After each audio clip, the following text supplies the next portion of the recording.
ආයිබෝන් ඔබ සියලුම දෙනාට අදත් ඔබ කැලබිල දේශපාලනයේ කතාව සුලිය සමග ඔබ දන්නවා දිනින් දින ශ්‍රී ලංකාවේ දේශපාලන තත්ත්වය තුළ දේශපාලන ශ්‍රේෂ්ඨත්වය තුළ නව මාතෘකාවන් නිර්මාණය වෙමින් ඉදිරියට යමින් සිටින යුගයකයි දිනයකයි අප ඔබව මුණ ගැසෙන්නේ. විශේෂයි අද දවසේත් පාර්ලිමේන්තුව රැස් වුණා විදුලි බිල සංශෝධන වේලිම පිළිබඳව අප දැක්කා. විශේෂයෙන් අද දවසේදී පාර්ලිමේන්තුව තුළ සංවාදයක් ගොඩනගෙනවා. ඒ අතරතුර විදුලි බල මණ්ඩලයේ සහ ඒ ආශ්‍රිත සියලුම ආයතනයන් පිළිබඳව ඒවායේ ප්‍රතිව්‍යුහගතකරණය පිළිබඳවත් නැවුම් අදහස් කීපයක් මතුවන බව අපට පෙනෙන්නට තිබුණා. ඒ වගේම හෙට දවසේදී විශේෂයෙන්ම අයවැය සංශෝධන කෙටුම්පත පාර්ලිමේන්තුවට ඉදිරිපත් කිරීමට නියමිතව තිබෙනවා. ඒ වගේම හෙට දවසේදී යලිත් වතාවක් උද්ඝෝෂණ ව්‍යාපාරයක් ආරම්භ වීමට නියමිතව තිබෙන බවද මේ වන විට සමාජ මාධ්‍ය තුල කතාබහට ලක් වී තිබෙනවා. මේ සියල්ල අතරින් පවතින දේශපාලන තත්ත්වය ඒ වගේම හෙට රට ගමන් ගන්නා වූ දිශානතිය පිළිබඳ විග්‍රහ කර ගන්නටයි අප අද දවසේ සූදානම් වන්නේ. මේ කැළඹෙන දේශපාලනයේ කතාව සුලිය.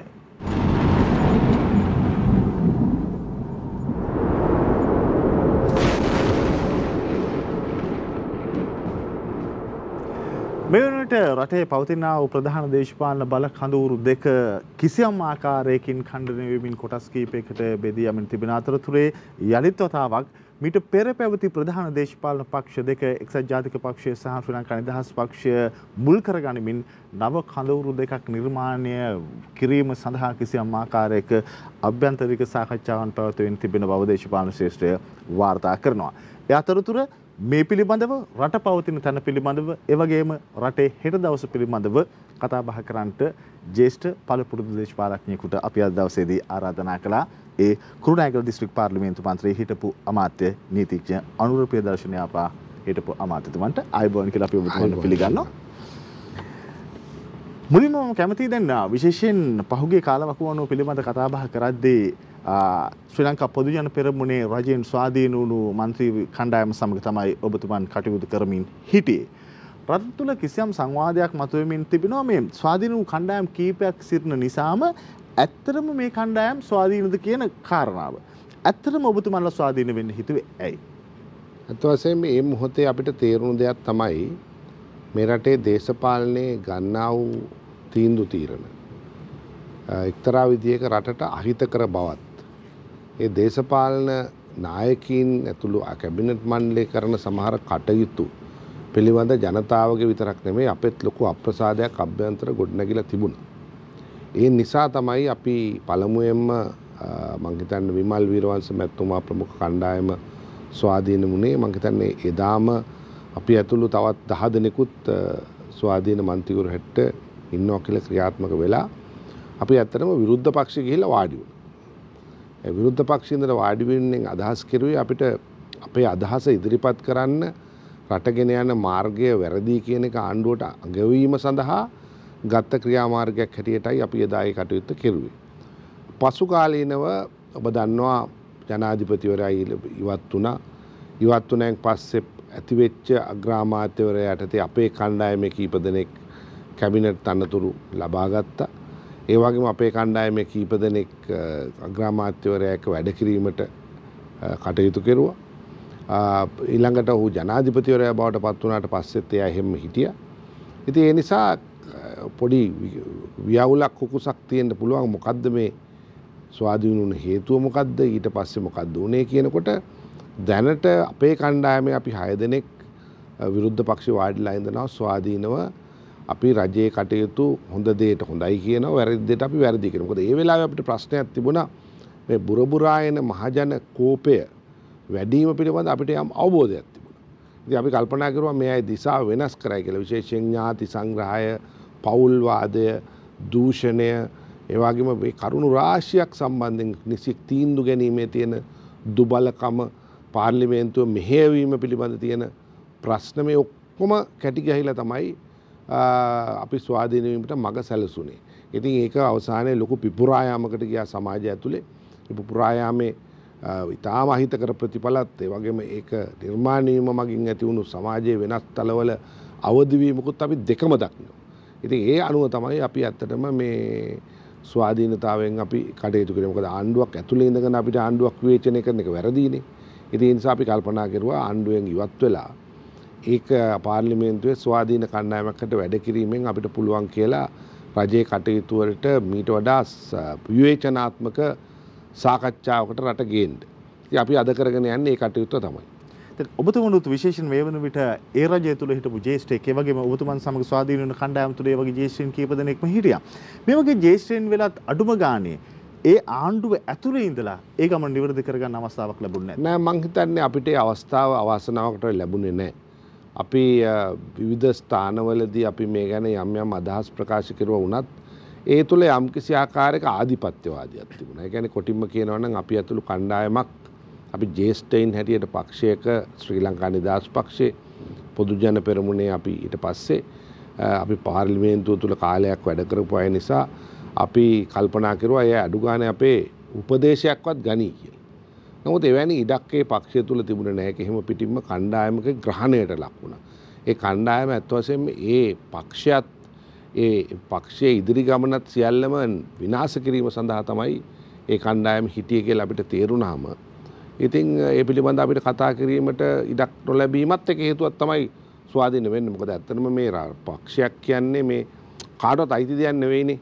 පක්ෂයක අපි වැඩ කරලා තියෙන්නේ ඒකේ කවුද නායකයා වුණේ කවුද කියන එකට වඩා ඒක අයිති පවුලකට කියන එකටත් වඩා ඒක තුළ ස්වාධීනව අදහස් ප්‍රකාශ කිරීමේ අයිතියක් තිබෙන්නත් ඕනේ. ඒවා පිළිගැනීමේ තත්ත්වයක් තිබෙන්නත් ඕනේ. අපි හැම වෙලාවෙම ඒක මුල් කරගෙන තමයි අපේ අපි වාම දේශපාලනයේ යෙදෙන අය හැටියට අපිට විවේචනයත් ඒ වගේම ඇහුම්කන් දීමත් කියන දෙකම අවශ්‍යයි.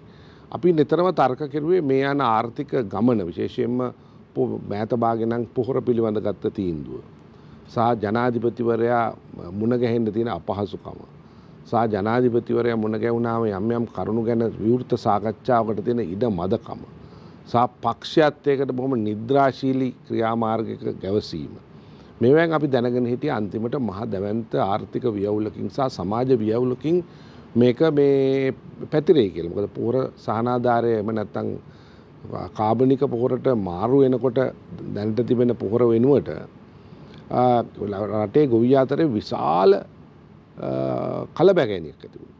හැබැයි කොළබගෑනිය ආණ්ඩුව කනකටවත් ගත්තේ නැහැ. ජනාධිපතිවරයා කනකට ගත්තෙත් නැහැ.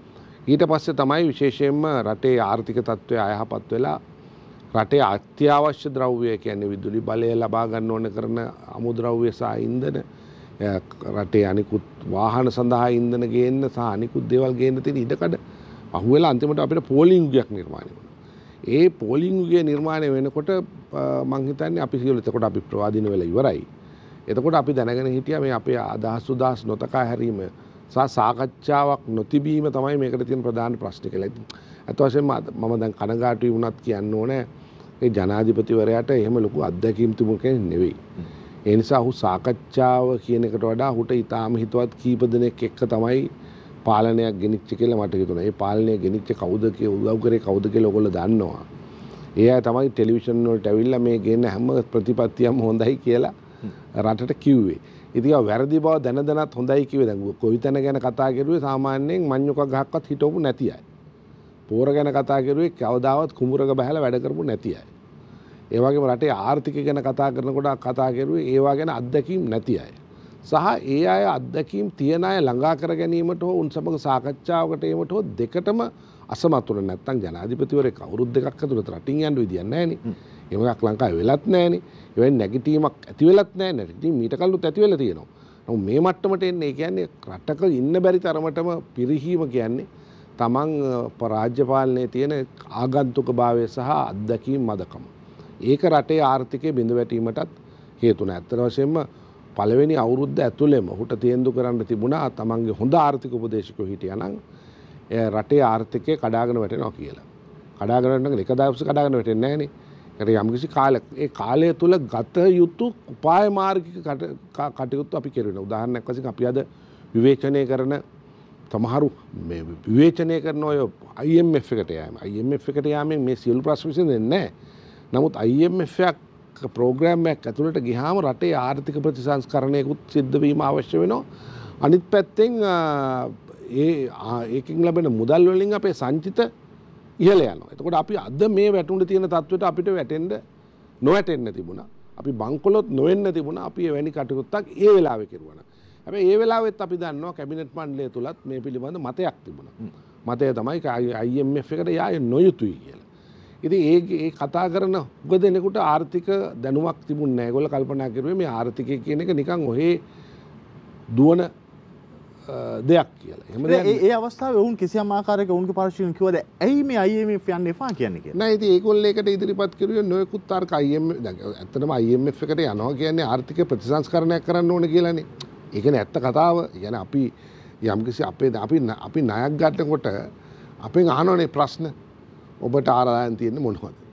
ඔබට ගෙවන්න පුළුවන්ද? ඒකනේ බලන්නේ අපිට ණයක් දෙන්නේ. ඒකම තමයි මේ IMF එකට ගියත් කරන්නේ. එතකොට ඒගොල්ලෝ බලනවා ඒගොල්ලන් ලබා දෙන ඒවත් අපිට තියෙන ණයත් කළමනාකරණය කරන්න පුළුවන් අපිට ආදායමක් තියනවාද කියලා. ඒ ආදායමක් නැත්නම් ආදායම කළමනාකරණය කරන ආකාරය පිළිබඳව උපදෙස් දෙනවා. දැන් අද සාකච්ඡාවක් යනවානේ මේ රාජ්‍ය ආයතන අලාභ ලබන ඒවා මොකක් හරි දෙයකින් කළමනාකාරීත්වය පෞද්ගලීකරණය හෝ වෙන කළමනාකාරීත්වය වෙනස් කිරීම හෝ මොකක් හරි කරලා මෙයා වෙන ඒවා එදා කතා කරන්න තිබුණානේ.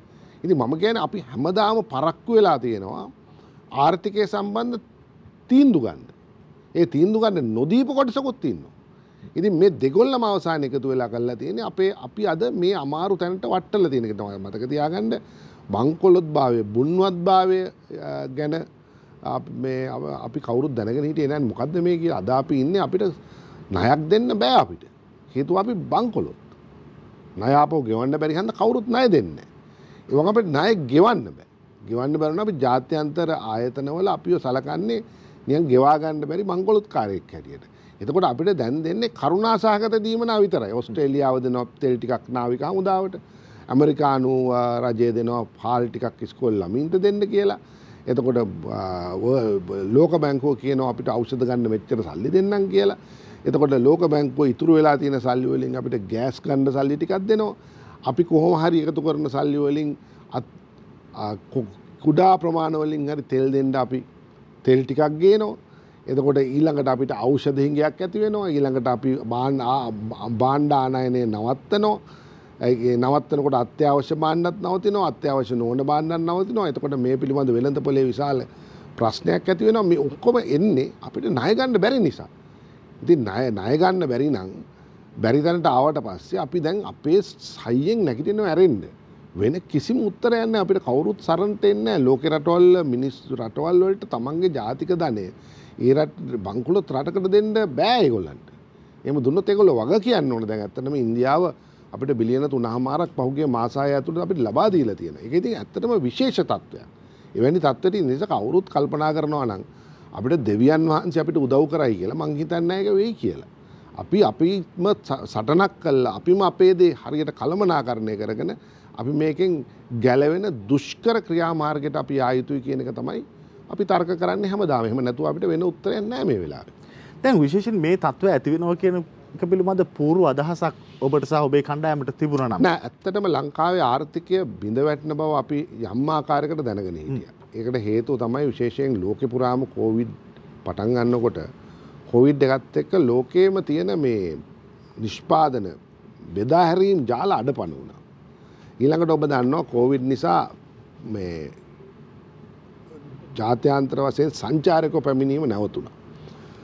කොවිඩ් නිසා අපේ රටවල් වල වැඩ කරන අය වැඩ දාලා ලංකාවට ආවා. එතකොට අපි ඇත්තටම අපි රටක් හැටියට මෙතෙක් කල් යැපුණේ. අපේ රටේ නිෂ්පාදන පිටරට ඇරලා අපිට ටිකයිනේ හම්බ වෙන්නේ. නමුත් අපිට ඇත්තටම අපි යැපුණේ අවිනිශ්චිත මාර්ග දෙකක් ඔස්සේ. ඒ තමයි අපිට ප්‍රේෂණ පිටරට ගිහිල්ලා වැඩ කරන අය. ඒ කෙනුත් ඔය පිටරට ගිහිල්ලා කියන්නේ අරාබියට ගිහිල්ලා වැඩ කරන අය නෙමෙයි. කම්කරු ශ්‍රේණියෙන් අපිට සල්ලි වන්නේ. ඉංගලන්තේ මේ ප්‍රංශය ජර්මනියේ ඉන්න අපිට සල්ලි වන්නේ නැහැ. ඒගොල්ලෝ ඉහළ වැටුප් ලැබුවට ඒගොල්ලෝ එහෙ පුරවැසියෝ. ඒගොල්ලෝ සල්ලි වන්නේ නැහැ අපිට. පොඩ්ඩක් එවන්න. නමුත් ඇත්තටම අපිට මුදල් එවන්නේ ප්‍රධාන වශයෙන් අපෙන් මැද පෙරදිකට ගිය කම්කරු ශ්‍රේණිවල සහෝදර සහෝදරියෝ. අපි මේක පිළිගන්න ඕනේ. ගෘහ සේවයට ඉන්න අය, එහෙම නැත්නම් කම්කරු අනිකුත් සේවාවලට යන අය තමයි යන්නේ. මොකද එහෙ නවතින්නේ නැහනේ. ඉතින් ඒ නිසා මේ తত্ত্বය තේරුම් අරගෙන අපි ඒවා විවිධාංගීකරණය කරන්න අපි පහුගිය අවුරුදු 70ම උත්සාහ කරුවේ නෑ. ඒක තමයි ඇත්ත කතාව. ඉතින් ඒ වගේම සංචාරක ව්‍යාපාරය විශාල වශයෙන් අපේ දියුණු වුණා. ලෝකේ එවැනි උච්චාවචනයක් ඇති වුණාම සංචාරක ව්‍යාපාරය නැති වුණොත් අපි මොකද කරන්න කියලා අපි කල්පනා කරුවේ නැහැ. අපි ඒ වෙනුවට පටන් අරගෙන තිබුණේ සහනාධාර දීම, ඒ වගේම විදුලි බලය අඩු මිලට දීම, වතුර අඩු මිලට දීම, ඒ වගේම පොහොර සහනාධාර දීම, ඒ වගේම වෙනත් සහනාධාර වර්ග ගොඩක් ඉන්ධන මේ ඔක්කොම සහනාධාර මම නරකයි කියලා කියන්නේ නැහැ. නමුත් ඒක අර සීමාව ඉක්මවලා ගියා. ඉතින් මේ පිළිබඳ සාකච්ඡා මං හිතන්නේ ආණ්ඩු ගණනාවක පැවතිලා තියෙනවා. නමුත් කිසිම කෙනෙක් බය වුණා මෙවැනි ආර්ථික ප්‍රතිසංස්කරණ තීන්දුව ගත්තොත් රට කැළඹෙයි කියලා බය වුණා. වෘත්තීය සමිති ව්‍යාපාරයේ කැළඹෙයි කියලා බය වුණා. මොකද සෑම පක්ෂයකටම වෘත්තීය සමිතියක් තියෙනවා. ඒ වෘත්තීය සමිතිය බිඳ වැටුණොත් ඒ පක්ෂයේ අනාගතය නැති වෙයි කියලා ඒ පක්ෂ බය වුණා. නායකයෝ බය වුණා. මොකද හැම වෙලාවෙම තියෙන ඊළඟ ඡන්ද දිනන්න ඕන කාර්ය දිනන්න ඕන නිසා අපි හැමදාම කළේ මේ අයට අනවශ්‍ය අංශ වලටත් අපි සහන ආධාර දීගෙන ගියා. මේක ඊළඟට අපි අපේ රටේ සමහර ප්‍රතිපත්ති තියෙනවා. රට බරපතල විදිහට බරපෑව. උදාහරණයක් වශයෙන් ගත්තොත් අපි හුඟක් හොඳයි කියන හුඟක් හොඳයි කියන ජනසතු ව්‍යාපාර. මං හිතන්නේ ලංකාවේ ආර්ථිකයට බරපතල ප්‍රහාරයක් එල්ල කෙරුවා. අපි හුඟක් හොඳයි කියලා පිළිගන්නේ ඒක ප්‍රතිපත්තිමය කරුණක් වශයෙන් විතරයි. හැබැයි ඒක ආර්ථික වශයෙන් ගත්තොත් අසාර්ථකයි. දැන් උදාහරණයක් වශයෙන් අපි ඉඩකඩම් ජනසතු කෙරුවා. මේක ඉතින් මට උනත් විවේචන එල්ල පුණා මේ ගැන කතා කරුවොත් දැන් මේක අපි එක දවසකින් මේ ඉඩම් ජනසතු කෙරුවා.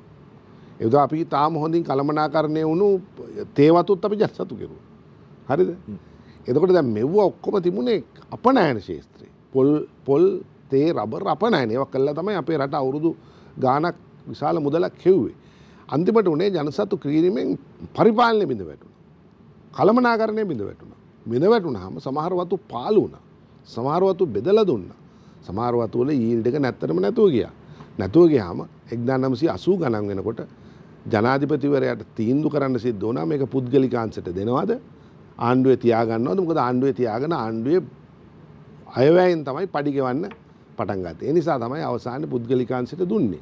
ඒ කියන්නේ අපි එදා කරපු දේ ආය දවසක ආපහු අනිත් පැත්තට කෙරුවා. ඒ නිසා ප්‍රතිපත්තියක් කියන එකක් අවුරුදු 30කට 40කට අනම්‍යව තියාගන්න ඕනේ. ඒ වෙලාවේ තිබුණු සමාජවාදී අදහස් අනුව ලෝකේ අනික් රටවල තිබුණු අදහස් අනුව අපි ඒක කෙරුවොත් ඒක බලපෑවා. දැන් උදාහරණයක් වශයෙන් අපි බස් ජනසතුව ගත්තා.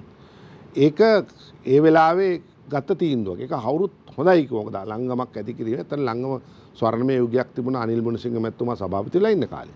නමුත් ඊට කලින් අපි දන්නෙත් නැති කාලේ තිබුණේ බස් සමාගම්නේ. මේ බස් සමාගම් ඉතාම හොඳින් ධාවනය කිරුවා. මොකක් හරි හේතුවකට ජනසතු කිරුවා. මට කිව්වා ඒ යුගයේ වෙනකොට සර් සිරිල් ඩිසොයිසා විශේෂයෙන් සවුත් වෙස්ටර්න් බස් සමාගම අයිතිකාරයා ඒ වකට සියලුම කටයුතු සූදානම් කරලා තිබුණා කියලා ජනසතු වෙනකොට කළුතර ඉඳලා කොළඹට ටියුබ් ට්‍රේන් එකක් මේ හදන්න. එතකොට ඔහු ඒ සියල්ලම අතෑරලා ඔහු රබර් ආශ්‍රිත කර්මාන්ත වලට AMW එක දිනු කරන්න ඔහුගේ ඉතිරි කාලය යෙදුවා. ඒ කියන්නේ ලංකාවේ තියෙන ඉතාමත්ම දක්ෂ ව්‍යාපාරිකයෝගේ සම්පූර්ණ කොඳුනාරටිය අපි කඩලා දැම්මා. ඉතින් මේ හේතු ගොඩක් නිසා දැන් අපි උදාහරණයක් වශයෙන් ගත්තොත් UDA පනත Urban Development Authority පනත එන්නේ සිංගප්පූරුවේ. සිංගප්පූරුවෙන් අපි අරගන්නේ. සිංගප්පූරුවේ අරගෙන කෙරුවේ ඉතාම හොඳින් තමන්ගේ ඉඩම් කළමනාකරණය කෙරුවා. ඒ කියන්නේ ගොඩනැගිල්ල හදන තැන හැදුවා. ඉතිරි කොටස පාක්කයක් කෙරුවා. සිංගප්පූරු ගැන දකින්න නැති ඉතාමත්ම මැනවින් හදන මේ අපිත් ඒක කළා. හැබැයි අපි ඒක කරලා අපි ඒක කෙරුවේ ලංකාවේ මේ කොළඹ නගර විතරනේ අනිත් තැන් වලත් UD එකට ඕන නම් ඕන ඉඩමක් හිට පවර ගන්න පුළුවන්. පවර ගන්න රජයේ කාර්යයකට කියලා. හැබැයි ටික දවසක් ගියාට පස්සේ ඒක කඩලා පුද්ගලික කාර්යයකට විකුණලා දානවා. ඉතින් එහෙම වුණාම අර මිනිස්සුන්ගේ තියෙන අර උවමනාව නැතුව යනවා. දැන් Tamanට යම්කිසි දෙයක් සඳහා Tamanගේ ඉඩකඩමක් හරියට තියාගන්න බැරි නම් Taman මොකටද ඒකට වියදම් කරන්න කියලා Taman එකකින් අයින් වෙනවා. ඒ නිසා සමහරවිට දැන් ඔබතුමන්ගේ විග්‍රහය අපි ඉදිරියට යමු. දැන් ඔය කාරණාවත් එක්ක බලද්දී දැන් ඔබතුමන් ශ්‍රී ලංකා නිදහස් පක්ෂය සහ ඒ ආශ්‍රිත වුණු දේශපාලන ගොඩනගා ගන්න දැන් ශ්‍රී ලංකා නිදහස් පක්ෂය සහ ඒ කඳවුර හැමදාමත් හිටියේ ඔය ප්‍රතිපත්තියනේ. නෑ ප්‍රතිපත්තිය උනත් මම එකතු වුණේ 1979 විතර. එතකොට ඒ ශ්‍රී ලංකා නිදහස් පක්ෂයේ බලයට ආවේ 94. ඒ ශ්‍රී ලංකා නිදහස් පක්ෂයේ බලයට ඇවිල්ලා ඒක එක්තරා විදිහක එදා තිබුණු මාකට් එක නෙමෙයි නැත්නම් නිදහස් වෙළඳ ප්‍රතිපත්තිය පිළිගනිමින් ඉතාමත්ම හොඳ තීන්දුව ගණනාවක් ගත්තා. දැන් ඔය පිළිගන්න ඕනේ 96 97 වෙනකොට තමයි ලංකාවේ ටෙලිකොම් සමාගම පුද්ගලික රාජ්‍ය ව්‍යවසායයක් හැටියට පත් කෙරුවේ. පත් කිරීම නිසා අද ටෙලිකොම් සමාගම හුඟක් ඒ නිසා හුඟක් දුරට පුද්ගලික රාජ්‍ය සමාගම් සංකල්පය හුඟක් වෙලාවට මේ 94 වෙනකොට ලංකාවට ඇවිල්ලා අපිත් එක්ක ක්‍රියාත්මක කෙරුවා. ඉතින් එතකොට එදා තිබුණු ප්‍රතිපත්තිය නෙමෙයි 94න් පස්සේ ශ්‍රී ලංකා නිදහස් පක්ෂය තිබුණේ. ඒ නිසා පක්ෂය මොක වුණත් ඒ පක්ෂය පවතින තත්ත්වය අනුව අනුවර්තනය විය යුතුයි කියලා මම කල්පනා කරනවා. හොඳ උදාහරණයක් කියන්නම්කෝ. දැන් සංස්කෘතික විප්ලවයක් කරපු මාවෝ සේතුන් විශාල ආර්ථික පසුබෑමකට චීනය ගෙනිච්චා. මාවෝගෙන් පස්සේ ආපු ඩෙන් ෂියාओපින් ඒ කොමියුනිස්ට් පක්ෂයේ එහෙම තියාගෙන ආර්ථික ප්‍රතිසංස්කරණය කෙරුවා. අද චීනේ ඉන්නේ කොහෙද අපි ඉන්නේ කොහෙද? මම කියන්නේ දේශපාලන පක්ෂ ගැන නෙවෙයි. පක්ෂයක් වෙන්න පුළුවන්. නමුත් පක්ෂයක් හැම වෙලාවෙම ආර්ථික ප්‍රතිසංස්කරණවලදී අලුත් මානයකට කල්පනා කරන්න ඕන කෙන තමයි මම ඉන්නේ. මම ඊට වඩා ඉස්සරහට යන්න කැමතියි. අත් වශයෙන්ම දේශපාලන පක්ෂයක ප්‍රතිපත්තිය සහ ආර්ථික ප්‍රතිපත්තිය එකක් නොවිය යුතුයි කියලා. දෙකක් විය යුතු. කියන්නේ ඩෙන් ෂියාओපින්ට කොමියුනිස්ට් දර්ශනය අනුව සමාගම් සහ පෞද්ගලික ව්‍යවසායයන්ට ඉඩ දීම කරන්න බෑනේ. ඔහු කෙරුවා. ඒක ඉන්දියාවේ චීනේ කොමියුනිස්ට් පක්ෂයේ රාජ්‍ය කරන්නේ. හැබැයි ඉන්දියාවේ ඒ රටේ චීනේ ව්‍යාපාර කරන්නේ පෞද්ගලිකාංශය. එතකොට ඒ නිසා ලෝකේ පුරාම තියෙන සමාගම් හෙට ඇවිල්ලා ඒ සමාගම් ඒගොල්ලන්ගේ තාක්ෂණය පාවිච්චි කළා. චීන රටේ අයට රස්සාවල් දීලා චීනය අද ලෝකේ කර්මාන්තර ශාලාවක් බවට පත් කෙරුවේ ඒ ප්‍රතිපත්තිය නිසා. ඒ නිසා ලෝකේ 50 ගණන් වල තිබුණු ප්‍රතිපත්තිය අද ගේන්න බෑ.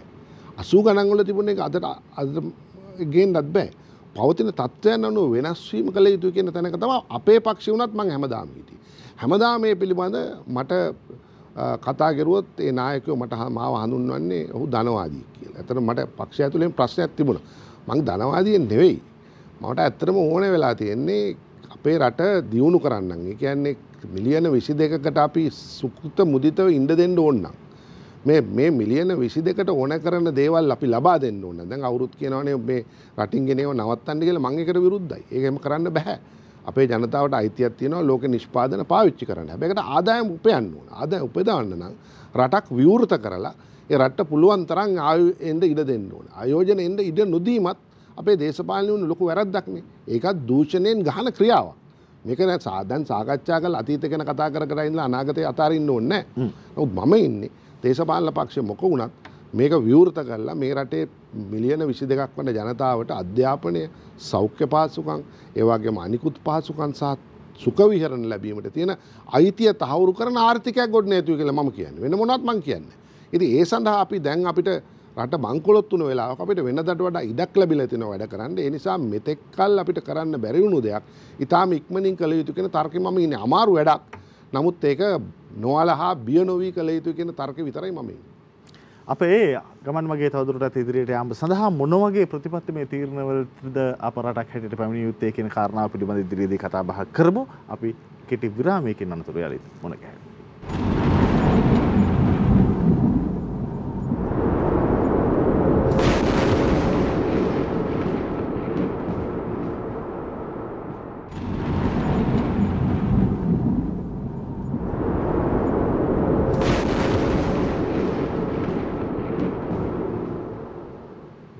ඔබ කලමඩ දේශපාලනයේ කතාව සුලිය සමග අද අප කතා බහ කරමින් සිටින්නේ කුරුණෑගල දිස්ත්‍රික් පාර්ලිමේන්තු මන්ත්‍රී හිටපු අමාත්‍ය නීතිඥ අනුර ප්‍රියදර්ශන අපමැතිතුමන් සමග. දැන් ඔබතුමන් විශේෂයෙන් අර ආර්ථිකමය කාරණාවන් පැහැදිලි කරද්දී එක් වරම කෙනෙකුගේ ඔළුවට එන්න පුළුවන්. දැන් ඇත්තට මමත් ටිකක් එහෙම හිතුවා. දැන් මේ ආර්ථික ප්‍රතිපත්තියට බොහොම සමගාමී යන ඊට ළඟ තැනක් නේ එක්සත් ජාතික පක්ෂයේ ප්‍රමුඛ කඳවුරු ඉස්සරහට අරන් ආවේ. ඇයි ඔබ දේශපාලනය සඳහා එතකොට එක්සත් ජාතික පක්ෂය තෝරගත්තේ නැහැ? එක්සත් ජාතික පක්ෂ මම 1979 තමයි නීති විද්‍යාලයට ඇතුල් වුණේ. 1980 වෙනකොට ලංකාවේ වර්ජනයකින් සියලුම රාජ්‍ය සේවකයෝ ඉවත් කරලා. ඊළඟට රට තුල ජේ.ආර්. ජයවර්ධන මැතිතුමාගේ අයෝමය පාලනයට විරුද්ධකම් ගොඩ නැගිලා තිබුණා. සහ එක්සත් ජාතික පක්ෂ ක්‍රියාමාර්ග ගැන මගේ තරම් පැහැදීමක් තිබුණේ නැහැ. ඒ නිසා තමයි මම ශ්‍රී ලංකා නිදහස් පක්ෂයක වැඩ කරන්න තීන්දුව කෙරුවේ. ඉතින් මේ තරුණ යුගයේ අපි කල්පනා කරු අපි ඇත්තටම අදත් ඉන්නේ මතේ තමයි. අදත් අපි ඉන්නේ දේශපාලන ප්‍රතිසංස්කරණ හෝ වෙන ප්‍රතිසංස්කරණ කිරීමේදී අපි ප්‍රජාතන්ත්‍රවාදී අදහස කිසි ලෙසකත් පාවා නොදිය යුතුයි කියලා.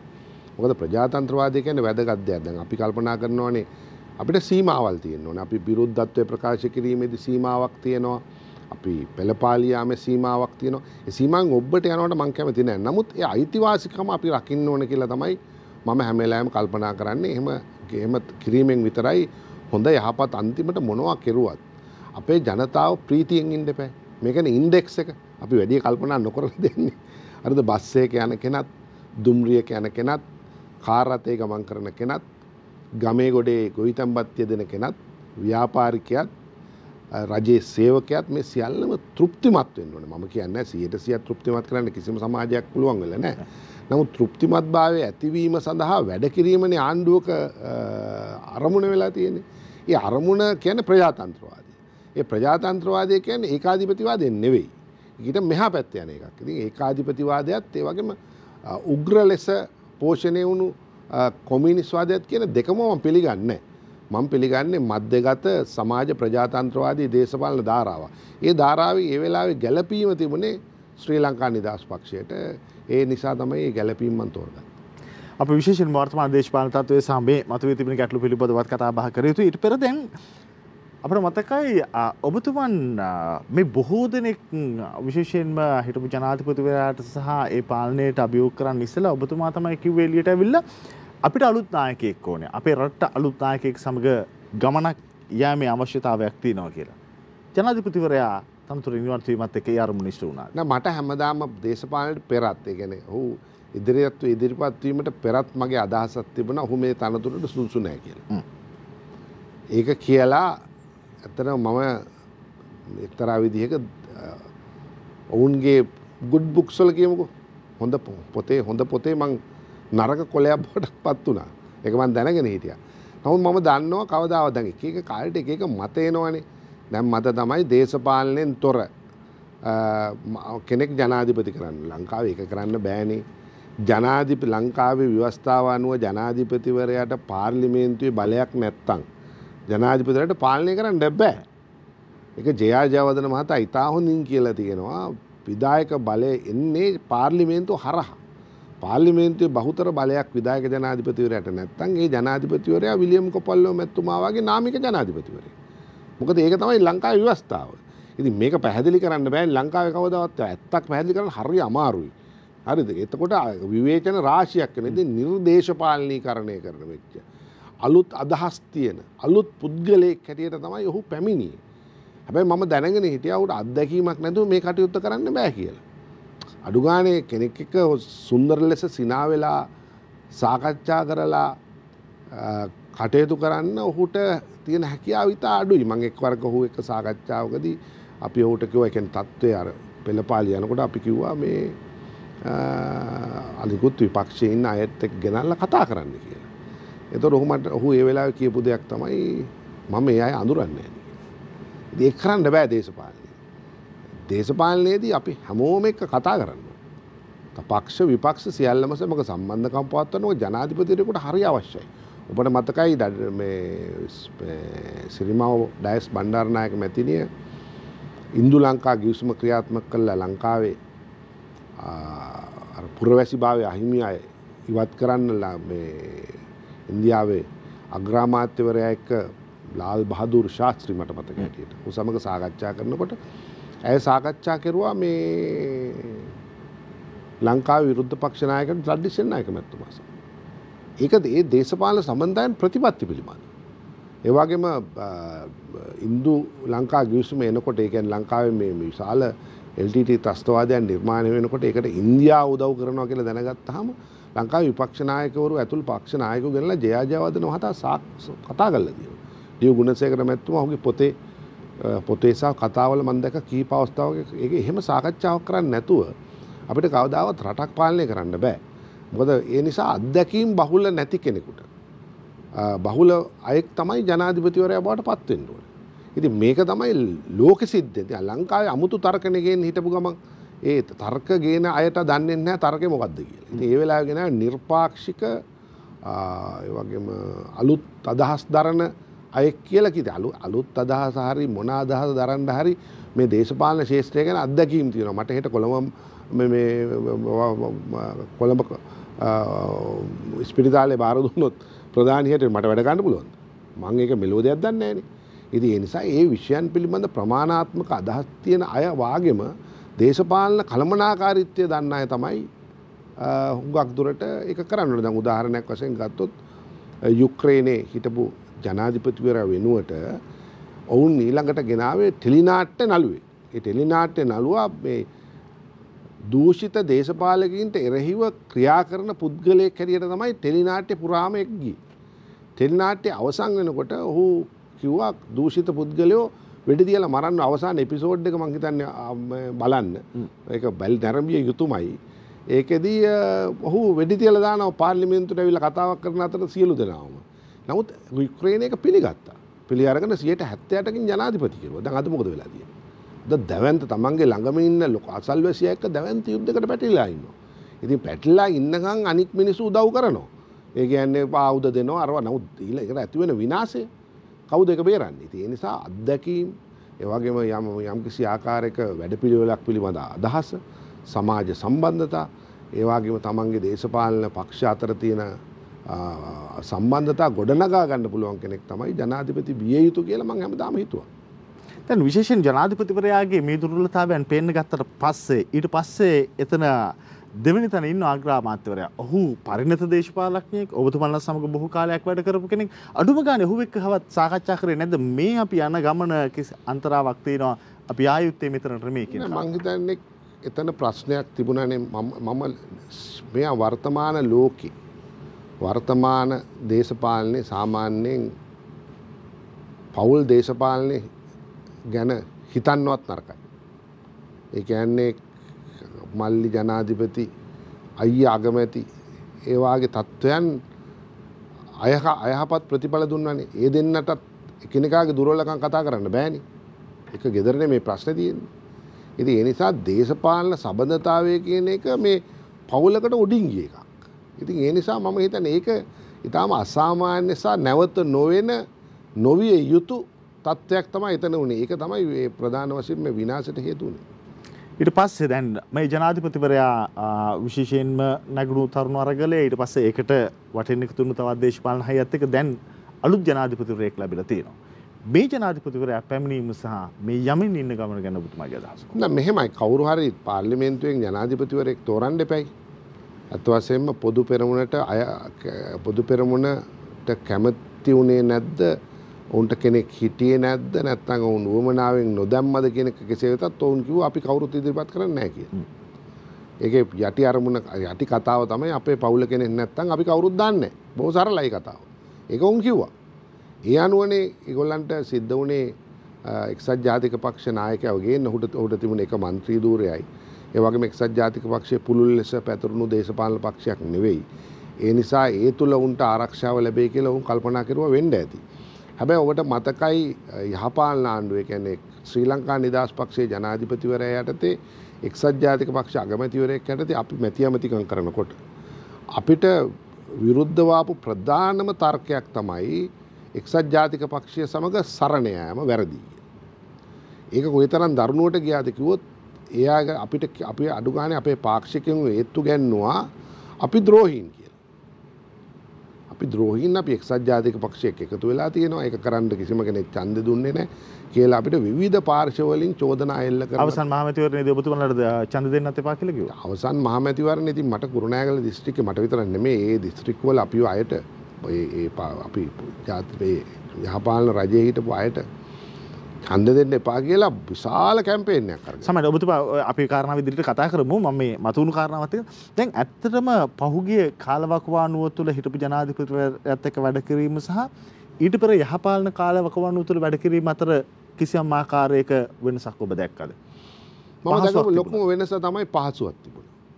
මොකද අමතිවරු හැටියට අපිට කවුරුත් බලපෑම් කරේ නැහැ. අපිට ප්‍රතිපත්තිමය වශයෙන් යමක් කැබිනට්ටුවට ගෙනihin සාකච්ඡා කරන්න තුන. මම ඒ කාලේ හිටියේ ඩිසාස්ටර් මැනේජ්මන්ට් ඇමතිවරයාට අවුරුද්දක් වැඩ කරනකොට මට අවශ්‍ය මුදල් ප්‍රමාණය කිසිම ප්‍රශ්නයක් නැතුව මට ලබා ගන්න පුළුවන් වුණා. ජනතා ඒ වෙලාවේ තිබුණු යම් ගම් වතුර සුලිසුලන් ඒවා ඇති වුණ අවස්ථාවල කරන්න පුළුවන් වුණා. මගේ කාලේ තමයි ඔය තේරම ඔය ශාලාවේ ප්‍රශ්න ඇති වුණේ. ඒ වගේම කොළඹ කුණු කන්ද කඩා වැටුනේ ඔක්කොම ඒ කාලේ. හැබැයි ඒ වුණාට අපි ඒ සෑම කෙනෙකුටම ගෙවල් නැති අයට ගෙවල් දුන්නා, සල්ලි ඕන අයට සල්ලි දුන්නා. ලංකාවේ සියලුම නිවෙස් අපි රක්ෂණය කෙරුවා ස්වභාවික ආපදාවලට එරෙහිව. අපිට වැඩ කරන්න හුඟක් ඉඩකඩ ලැබුණා. හරි එහෙම ප්‍රශ්නයක් තිබුණේ නැහැ. මට ප්‍රශ්නයක් හැටියට කවුරුත් අත නොගහපු කාලයක් තමයි ඒ කාලේ. දැන් විශේෂයෙන්ම වර්තමාන ජනාධිපතිවරයා පත් කිරීමේ අවස්ථාව තුළ පාර්ලිමේන්තුව තුළ ඡන්ද විමසීමකට යන්න උනා. ඇත්තට මේ වෙලාවේ උතුමන් හිටියේ මොන පාර්ශ්වයද? මට තිබුණ ප්‍රතිපත්ති ප්‍රශ්නයක්. එතකොට මම ජනාධිපතිවරයාට එරෙහිව නෙවෙයි. ඔහු මේ රනිල් වික්‍රමසිංහ මැතිතුමාට පුද්ගලික එදිරිවාදිකමක් මට අවශ්‍යතාවයක් තිබුණේ නැහැ. නමුත් මට තිබුණ ප්‍රශ්නයක් මොකක්ද ඒ ප්‍රශ්නය? දැන් ඇත්තටම ගත්තොත් දැන් ඒ වෙලාවේ රනිල් වික්‍රමසිංහ මහත්තයා එක්ක ශ්‍රී ලංකා නිදහස් පක්ෂය එකතු වුණා කියලා අඬබෙර ගාලා ඊට විරුද්ධ වෙලා ඒ අපි ගියා කියලා අපිව විශාල වශයෙන් විවේචනයට ලක් කළා. සමහර තැන්වල අපිට හූ කියලා අපිට ඡන්ද දෙන්න එපා කියපු කට්ටියට දැන් මේ වෙලාවේ තියෙන සදාචාරාත්මක අයිතිය මොකද්ද? රනිල් වික්‍රමසිංහ මහත්තයාට ඡන්ද දෙන්න කියන්නේ කියලා මට ප්‍රතිපත්තිමේ ගැටලුවක් ආවා. ප්‍රතිපත්තිමේ ගැටලුවක්. ඒ ප්‍රතිපත්තිමේ ගැටලුව නිසයි මම එතුමාට ඡන්ද දුන්නේ නැත්තේ. ඔබතුමාලා එතකොට ඩල් සලහප්පෙරුම එතුමා සමග ඉදිරියට ගියේ. ඩල සලහප්පෙරුම ඡන්දයට ඉල්ලනවා කියලා අපිට සතියකට විතර කලින් කිව්වේ. අවසාන දිනයට කලින් දවසේ තමයි ඩල සලහප්පෙරුම මැතිතුමා ඡන්දයට ඉදිරිපත් වෙන බව අපි හරියටම දැනගත්තා. මොකද එතුමාද සජිත් ප්‍රේමදාස මැතිතුමාද කියන තර්කය යමින් තිබුණානේ. ඉතින් එවැනි අවස්ථාවේ මම ඇත්තටම ඉතින් පාර්ලිමේන්තුවේ ඡන්ද ගණනය කිරීම ඉතින් අපිට සාමාන්‍ය දැනුමක් තියෙනවානේ. යම් යම් മന്ത്രിවරු ඡන්ද දෙන ආකාරය ඔකේ තරම් රහසක් නෙවෙයිනේ. ඉතින් එදා උදෙත් මම ඒ ගණනය කිරීම කෙරුවා. ඒ ගණනේදී මට තේරුණා මේ ඩල සලහප්පෙරුම මැතිතුමාට එහෙම ඡන්දයක් වැටෙන්නේ නැහැ කියලා. ඒ වුණත් මම තීන්දුව කරා මගේ ප්‍රතිපත්තිය නිසා දිනුම පෙරදුම කෙසේ වෙතත් ඒකෙන් ලැබෙන වරදාන වරප්‍රසාද මොනවා වුණත් නොලැබීම් කොච්චර වුණත් මම කල්පනා කරා ප්‍රතිපත්තිය මත රැඳී සිටින්න. මොකද මේ එදා අපිට මේ තරම් උසුළු විසු කරපු කණ්ඩායමටම දෛවයේ සරදමකටම නැවත සැරයක් රනිල් වික්‍රමසිංහ මැතිතුමාට ඡන්ද දෙන්න වීම ගැන මට හුඟක් ලොකු ව්‍යාකූලත්වයක් තිබුණා. මොකද එදා අපි රනිල් වික්‍රමසිංහට ඡන්ද දුන්නේ නැහනේ. අපිට සිද්ධ වුණේ පක්ෂ දෙකක් ආණ්ඩු කරන එක. ඉතින් මම අදත් කියන්නේ ලංකාවේ අනාගතයත් එහෙමයි. අනාගතයේ සමහරට ප්‍රධාන පක්ෂ දෙක මේ සභාගයක් හදාවි. ඒක නවත්තන්න බෑ. අනාගතයේ පක්ෂ එකක් හෝ දෙකක් හෝ තියෙන එකිනෙකට ඉතාල පරස්පරතා ඇතුව තරම් කරන පක්ෂ කීපයකටත් අනාගතයේ එකතු වෙන්න වෙයි. ඒක තමයි 2015 පෙන්වුවේ. ඉතින් ඒක උසුළු විසුළු කරන්න දෙයක් නෙවෙයි. ඒ නිසා ඒ බිටපිල් එකම එහෙම නැත්නම් මේකම අද පොදු පෙරමුණට විඳින්න සිද්ධ වෙලා තියෙනවා.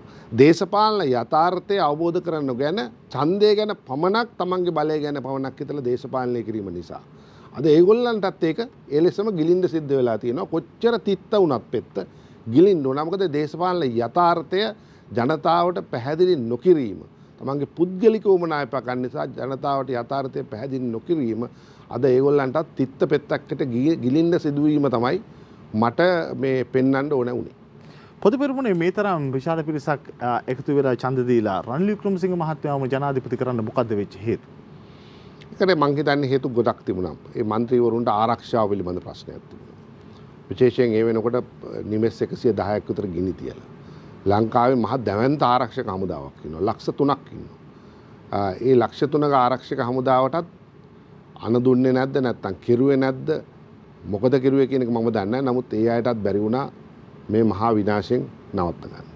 පොලිසියට බැරි වුණා ගෝල් ෆේස් පිට්ටනියට පහර දීව නවත්තන්න. දැන් ඇත්තටම අරලියගහ මන්දිරයේ ඉස්සරහා කට්ටියක් උද්ඝෝෂණය කරනකොට අරලියගහ මන්දිරයේ ඇතුලේ රැස්වීමක් තියෙන එකම අසාමාන්‍ය තත්ත්වයක්. එතකොට අනිවාර්යයෙන්ම ගැටුමක් ඇති වෙනවා. ඉතින් ඒ පිළිබඳ උපදෙස් දෙන්න ඕනේ පොලිසියනේ. දැන් අපි සාමාන්‍යයෙන් රැස්වීමක් තියෙනකොට පොලිසියෙන් අවසර ගන්න ඕනේ. ඒ අවසර ගත්තාම සමහරලාට අවසර දෙන්නේ නැහැ. ඔය ඡන්ද කාලේ එක ළඟ රැස්වීම දෙකක් දෙන්නේ නැහැ. අපිට දෙන්නෙත් නැහැ ඒගොල්ලන්ට. මොකද ඒකෙන් කරන්නේ සාමයේ කඩවීම දෙක අන්තිමට උනේ පොලිසිය අඩු ගානේ එතෙන් අතිරේක බට හමුදාවක්වත් කැඳෙන්නේ නැහැනේ. පොලිසිය ආවෙත් නැහැනේ. ඉතින් ඒ නිසා පැහැදිලි ලෙසම ආරක්ෂක හමුදාවලත් දැවැන්ත අඩුවක් තියෙනවා. දේශපාලන ක්‍රියාධරයින්ගේ දැවැන්ත ප්‍රශ්නයක් තියෙනවා. ඒ නිසා ඒක අවසානයේ ලොකු ඛේදවාචකයේ ගන්ධනාව පුරා එතකොට ඒගොල්ලෝ තේරුනේ නැහැ. කියන්නේ අපේ ආරක්ෂක හමුදාවන්ටවත් ඒ වගේම අපේ ඉන්ටෙලිජන්ස් අංශයටවත් තේරිලා තිබුණේ නැහැ. රටේ මිනිස්සුන්ගේ දේශපාලනය පිළිබඳ තියෙන කෝපය අපි දැනගෙන හිටියා. ඒ කෝපය මෙතරම් දරුණුයි කියලා තේරුම් ගන්න බැරි වීම අපේ රටේ දැවැන්ත අභාගයක්. ඒ පිළිබඳ මං හිතන්නේ පඩි ගෙවන විශාල පිරිසක් ඉන්නවා. කවුද මේ ආරක්ෂක අංශවල ඉන්ටෙලිජන්ස් ඔෆිසර්ස්. ඉතින් මේවා ඇත්තටම බලන්න ඕනේ. බලලා මොකද මෙහෙම උනේ? කියන්නේ ආණ්ඩුවක් හැම වෙලාවෙම බලන්න ඕනේ තමන්ට තියෙන තත්ත්වය මොකද රට ඇතුලේ කියලා. ඒ එවැනි අවස්ථාවල ඇති වෙන තර්ක වලින් මං හිතන්නේ മന്ത്രിවරුන්ට ආරක්ෂාව අවශ්‍ය වුණා. පක්ෂයක් හැටියට ඔවුන් තීන්දුව කරන්න ඇති එහෙම දෙන්න ඕන කියලා. නමුත් ඔවුන් දැනගෙන හිටියේ නැහැ උන් ඡන්ද දුන්නේ තමන්ගේම පක්ෂ නායකයෙකුට එදිරිව කියලා. ඒක තමයි ඇත්ත කතාව. ඉතින් ඒ ඇත්ත වැහුවට වැඩක් නැහැ. ඒකත් ඒගොල්ල කවදා හරි දවසක තමන්ගේ ඡන්දදායකයාට ගමට ගිහිල්ලා උත්තර දෙන්න වෙනවා. අයි එහෙම කළේ කියලා. ඒගොල්ලෝ නොයෙකුත් තර්ක ගේන්න පුළුවන්. දැන් නම් මට ඇහෙනවා. මේ වාගේ කෙනෙක් ලෝකෙත් හිටියේ නැහැ, ලොවෙත් හිටියේ නැහැ, ලොවි ගහෙත් හිටියේ නැහැ කියනවා මම දකිනවා. ඉතින් මම ඒකට hina වෙනවා. මොකද තමන්ගේ පක්ෂේ නායකයාට ඡන්ද නොදී තව කෙනෙකුට ඡන්ද දීලා එතුමා නරකයි කියලා මම කියන්නේ නැහැ. ඡන්ද දීලා ඒක හොඳයි කියන තරම් නිර්ලජ්ජ ලෙස හැසිරීමට මේ රටේ දේශපාලකින්ට හැකියවීම ගැන මම කනගාටුයි. විශේෂයෙන්ම රනිල් වික්‍රමසිංහ මැතිතුමා ග්‍රාමාත්‍ය ධූරයට පත්වේ ආණ්ඩුවක් හදද්දී ඊට පස්සේ ජනාධිපති ධූරයට පත්වලා ආණ්ඩුවක් හදද්දී ඔබතුමන්ලගේ කණ්ඩායමේ බොහෝ දෙනෙකුට ආරාධනා කළ බවට බොහෝ තැන්වල කතා පැතර ගියා. ඒ අතරතුරේ ඔබතුමාටත් අමාත්‍ය ධූරයක් සඳහා ආරාධනා කළා කියලා ආරංචියක් තිබුණා. මටත් ආරාධනා බොරු කියන්න ඕනේ මට ආරාධනා කරුවා.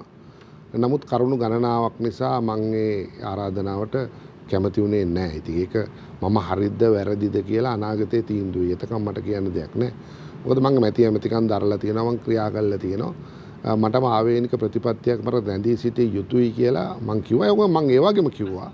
මම ප්‍රතිපත්තිමේ වශයෙන් ගන්න හොඳ තීන්දුවකදී ජනාධිපතිවරයාත් එක්ක පෙනී හිටිනවා කියලාත් මම කිව්වා. මම ඒක හංගන්න කැමති නැහැ. හොඳ තීන්දුවක් ආර්ථික ප්‍රතිසංස්කරණ ක්‍රියාවලියේ මම දකින්න මම හිතන දේ එතුමාගෙන් කරනවා නම් ඒකට උපරිම සහාය දෙනවා කියලා මම කිව්වා. ඉතින් ඒ නිසා ඒක කියන ගැටලුවක් කැමතිකමක් ගන්න ඕනේ නැහැ වැඩ කරන්න. දැන් පවතින තත්ත්වය සහ මෙතනින් ඉදිරියට රටක් ලෙස අපි ගමන් කරන්නේ කෙසේද? ඒ පිළිබඳ අපි කතා බහ කරමු මේ කෙටි විරාමයෙන් පස්සේ.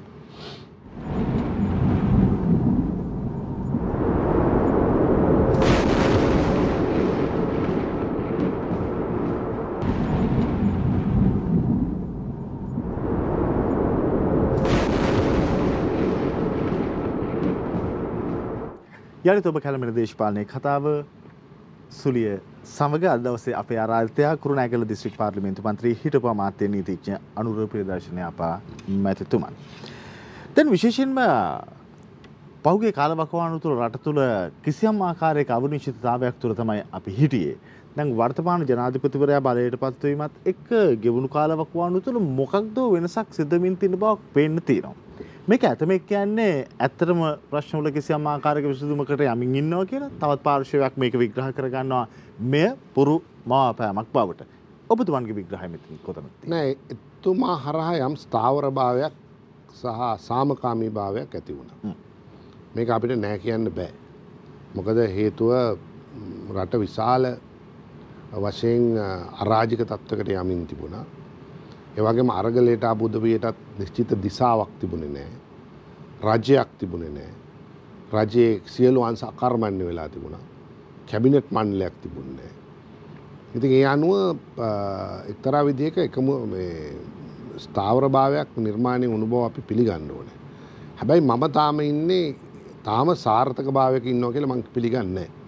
මම පිළිගන්නේ රට තාම තියෙන ඉතාම අස්ථාවර භාවයක. මොකද හේතුව මේ ආර්ථික ප්‍රශ්නේ. මොකද අපිට කොහොමද අපි මේ දැන් අපි ගත්තොත් ලෝකේ පුරාම ආර්ථිකය කඩා වැටෙමින් යනවා. අපි ගත්තොත් යුරෝපය ගත්තත් ඇමරිකාව ගත්තත් හැම රටකම ආර්ථිකයේ යම් පසුබෑම් තියෙනවා.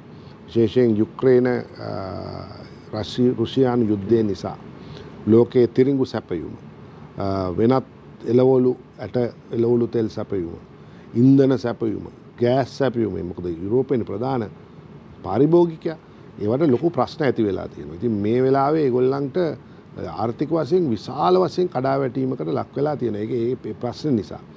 අනිත් පැත්තෙන් ඒක අපිට බලපානවා. අපි බලපානවා ගත්තොත් දැන් ඉන්දියාවේ වුණත් සමහර ද්‍රව්‍ය රට පැටවීම නවත්තලා තියෙනවා. ආහාර ද්‍රව්‍ය.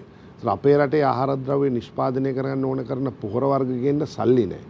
ඊළඟට ඇට වර්ග ඒ කියන්නේ මොනවද? බීජ වර්ග ගේන්න සල්ලි නැහැ.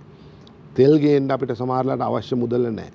එතකොට කෘෂිකාර්මික අංශය බිඳ වැටෙනවා. ඉදිකිරීම අංශය බිඳ වැටෙනවා. අපනයන අංශය කඩා වැටෙනවා. ඉතින් එතකොට අපිට ලොකු ප්‍රශ්න ගණනාවක් ඇති වෙනවා. ඉතින් ඇතිවීම වළක්වන්න නම් අපිට කොහොම හරි මාසෙකට ඩොලර් බිලියන 1ක් හෝ 1.2ක් 3ක් අපිට අවශ්‍ය වෙනවා. බිලියන 1ද ඒක හොයාගන්න ඕනේ අපි කොහොම හරි. මම නම් කියන්නේ ඒක හොයාගන්න වාගෙම අපේ තියෙනවා පාඩු ලබන ආයතන ගොඩක්. මේ පාඩු ලබන ආයතන කියන්නේ මේක අන්තිමට ගෙවන්නේ ජනයා. ජනයා තමන්ගේ බදු මුදල් වලින් හෝ රජයේ ණය අරගෙන තමයි ගෙවන්නේ. ඒතකොට ණයත් මහජනයාට අන්තිමට යන්නේ. එතකොට මේවා කොහොමද කලමන? මේවා ඉතා ඉක්මනින් කළ යුතු දේවල්. ඒ කියන්නේ අද හෙටවත් පරක්කු අපි දැනුත් පරක්කුයි කියලා මම කියන්නේ. ඒ වගේම අපි කොහොමද අපේ ආර්ථිකය විවෘත කරන්නේ? දැන් කවුරු හරි ආවොත් අපනයන මේ ලංකාවට මේ වෙලාවේ යම් කාරණාවලට මේ ආයෝජකයෝ ආවොත් ඒ ආයෝජකයින්ට පහසුකම් සලසන්නේ. දැන් ලොකු අමාරුවන්නේ තියෙන්නේ. දැන් තියෙන නීති රීති අනුව සාමාන්‍යයෙන් ආයෝජනයක් ආරම්භ කරන්න අවුරුද්දක් සමහරට එකමාරක් සමහර තැන්වල අවුරුදු 5ක් විතරක් යනවා. ඒ කොහොමද කෙටි කරන්නේ කියන එක අපි කල්පනා කරන්න ඕනේ. ඊළඟට රාජ්‍ය ආයතන අකාර්යක්ෂම නම් කොහොමද සේවකයොත් එක්ක මේ කාර්යක්ෂමතාවය වැඩි කරන්නේ? මම කියන්නේ මේ සේවකයෝ ඉවත් කරන එක නෙවෙයි. සේවකයොත් එක්ක අපි කොහොමද මේක දියුණු කරන්න කියන එක අපි කල්පනා කරන්න ඕනේ. ඉතින් මේ පිළිබඳව ලංකාවේ ඉන්න උගතුන් වියතුන් එකතු වෙන්න ඕනේ. දේශපාලන පක්ෂ එකතු වෙන්න ඕනේ. සර්වපාක්ෂික රජයක් කියලා කියන්නේ අඩු ගණනේ ප්‍රධාන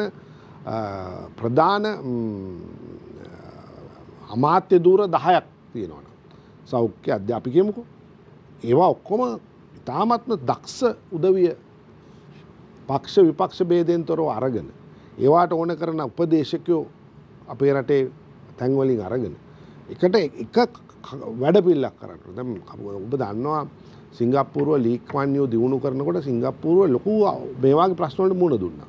හැබැයි ඌට පුළුවන් වුණා ආර්ථිකය ඉතාමත් හොඳින් ස්ථායීකරණය කරලා වංචාව දූෂණය නැති කරලා ආයෝජන අවස්ථා ගෙනල්ලා සිංගප්පූරුව අවුරුදු 20කින් ලෝකේ තියෙන දියුණුම රටක් කරන්න. අපි මෑත බාය ගත්තොත් ඉතාම හොඳ උදාහරණය තමයි මේ බංග්ලාදේශය. බංග්ලාදේශය කොහොමද දියුණු වුණේ කියලා. බංග්ලාදේශය දියුණුනේ ඒ වගේ වැඩක් කළා. ඉතින් ඒ නිසා මේ විදිහේ කරන්න ඕන කරන දේශපාලන එකමුතුභාවය අද අපේ රටේ හදාගන්න බෑ. අපි දේශපාලඥයෝ වේදිකාවකට ගියොත් මොනවදෝ කියන්නේ කියලා මට තේරෙන්නෙත් නැහැ. ඔවුන් තාමත් එකිනෙකා විවේචනය කරගන්න. උන්ට තාම තේරෙන්නේ අපි ඉන්න තැන. ඒක තමයි භයානකම. අද අපි ඉන්නේ විවේචනය කරනවට වඩා රට කොහොමද ඉස්සරහට ගෙනියන්නේ කියන එක ගැන පොදු එකඟතාවයක් ඇති කර ගැනීම අවශ්‍යතාවයක් තියෙනවා අපි වෙනදාට වඩා. මොකද නැත්තම් අපි විශාල වශයෙන් බහින. මොකද අපි තාම නියම තත්ත්වය දැක්කේ නැහනේ. තාම නියම තත්ත්වය ඉස්සරහට එන්නේ. එතකොට දැන් අද ගත්තොත් නිවාසයක් හදන්න කාටවත් බෑ. හරිද? ගොවිතැන් කරන්න බෑ. පොර ටික හරියාකාරව නැහැ. අස්සන්න කපන්න ට්‍රැක්ටරේට එක්ස්කැවේටරේට ඕන කරන අනිකුත් දේවල් නැහැ. එතකොට මේ තියාගෙන කොහොමද රටක් දියුණු කරන්නේ? ඒ හැම අංශෙම මෙහෙම බිඳ වැටෙනවා. බිඳ වැටෙනකොට මේ ශේෂ්ත්‍රවල ඉන්න බොහෝ දෙනෙක් රට ඇරලා යන්නේ හොඳ අය. සාමාන්‍ය කවුරුත් යන්නේ නැහැ රට. ගන්න බෑනේ. ඊටාම හොඳ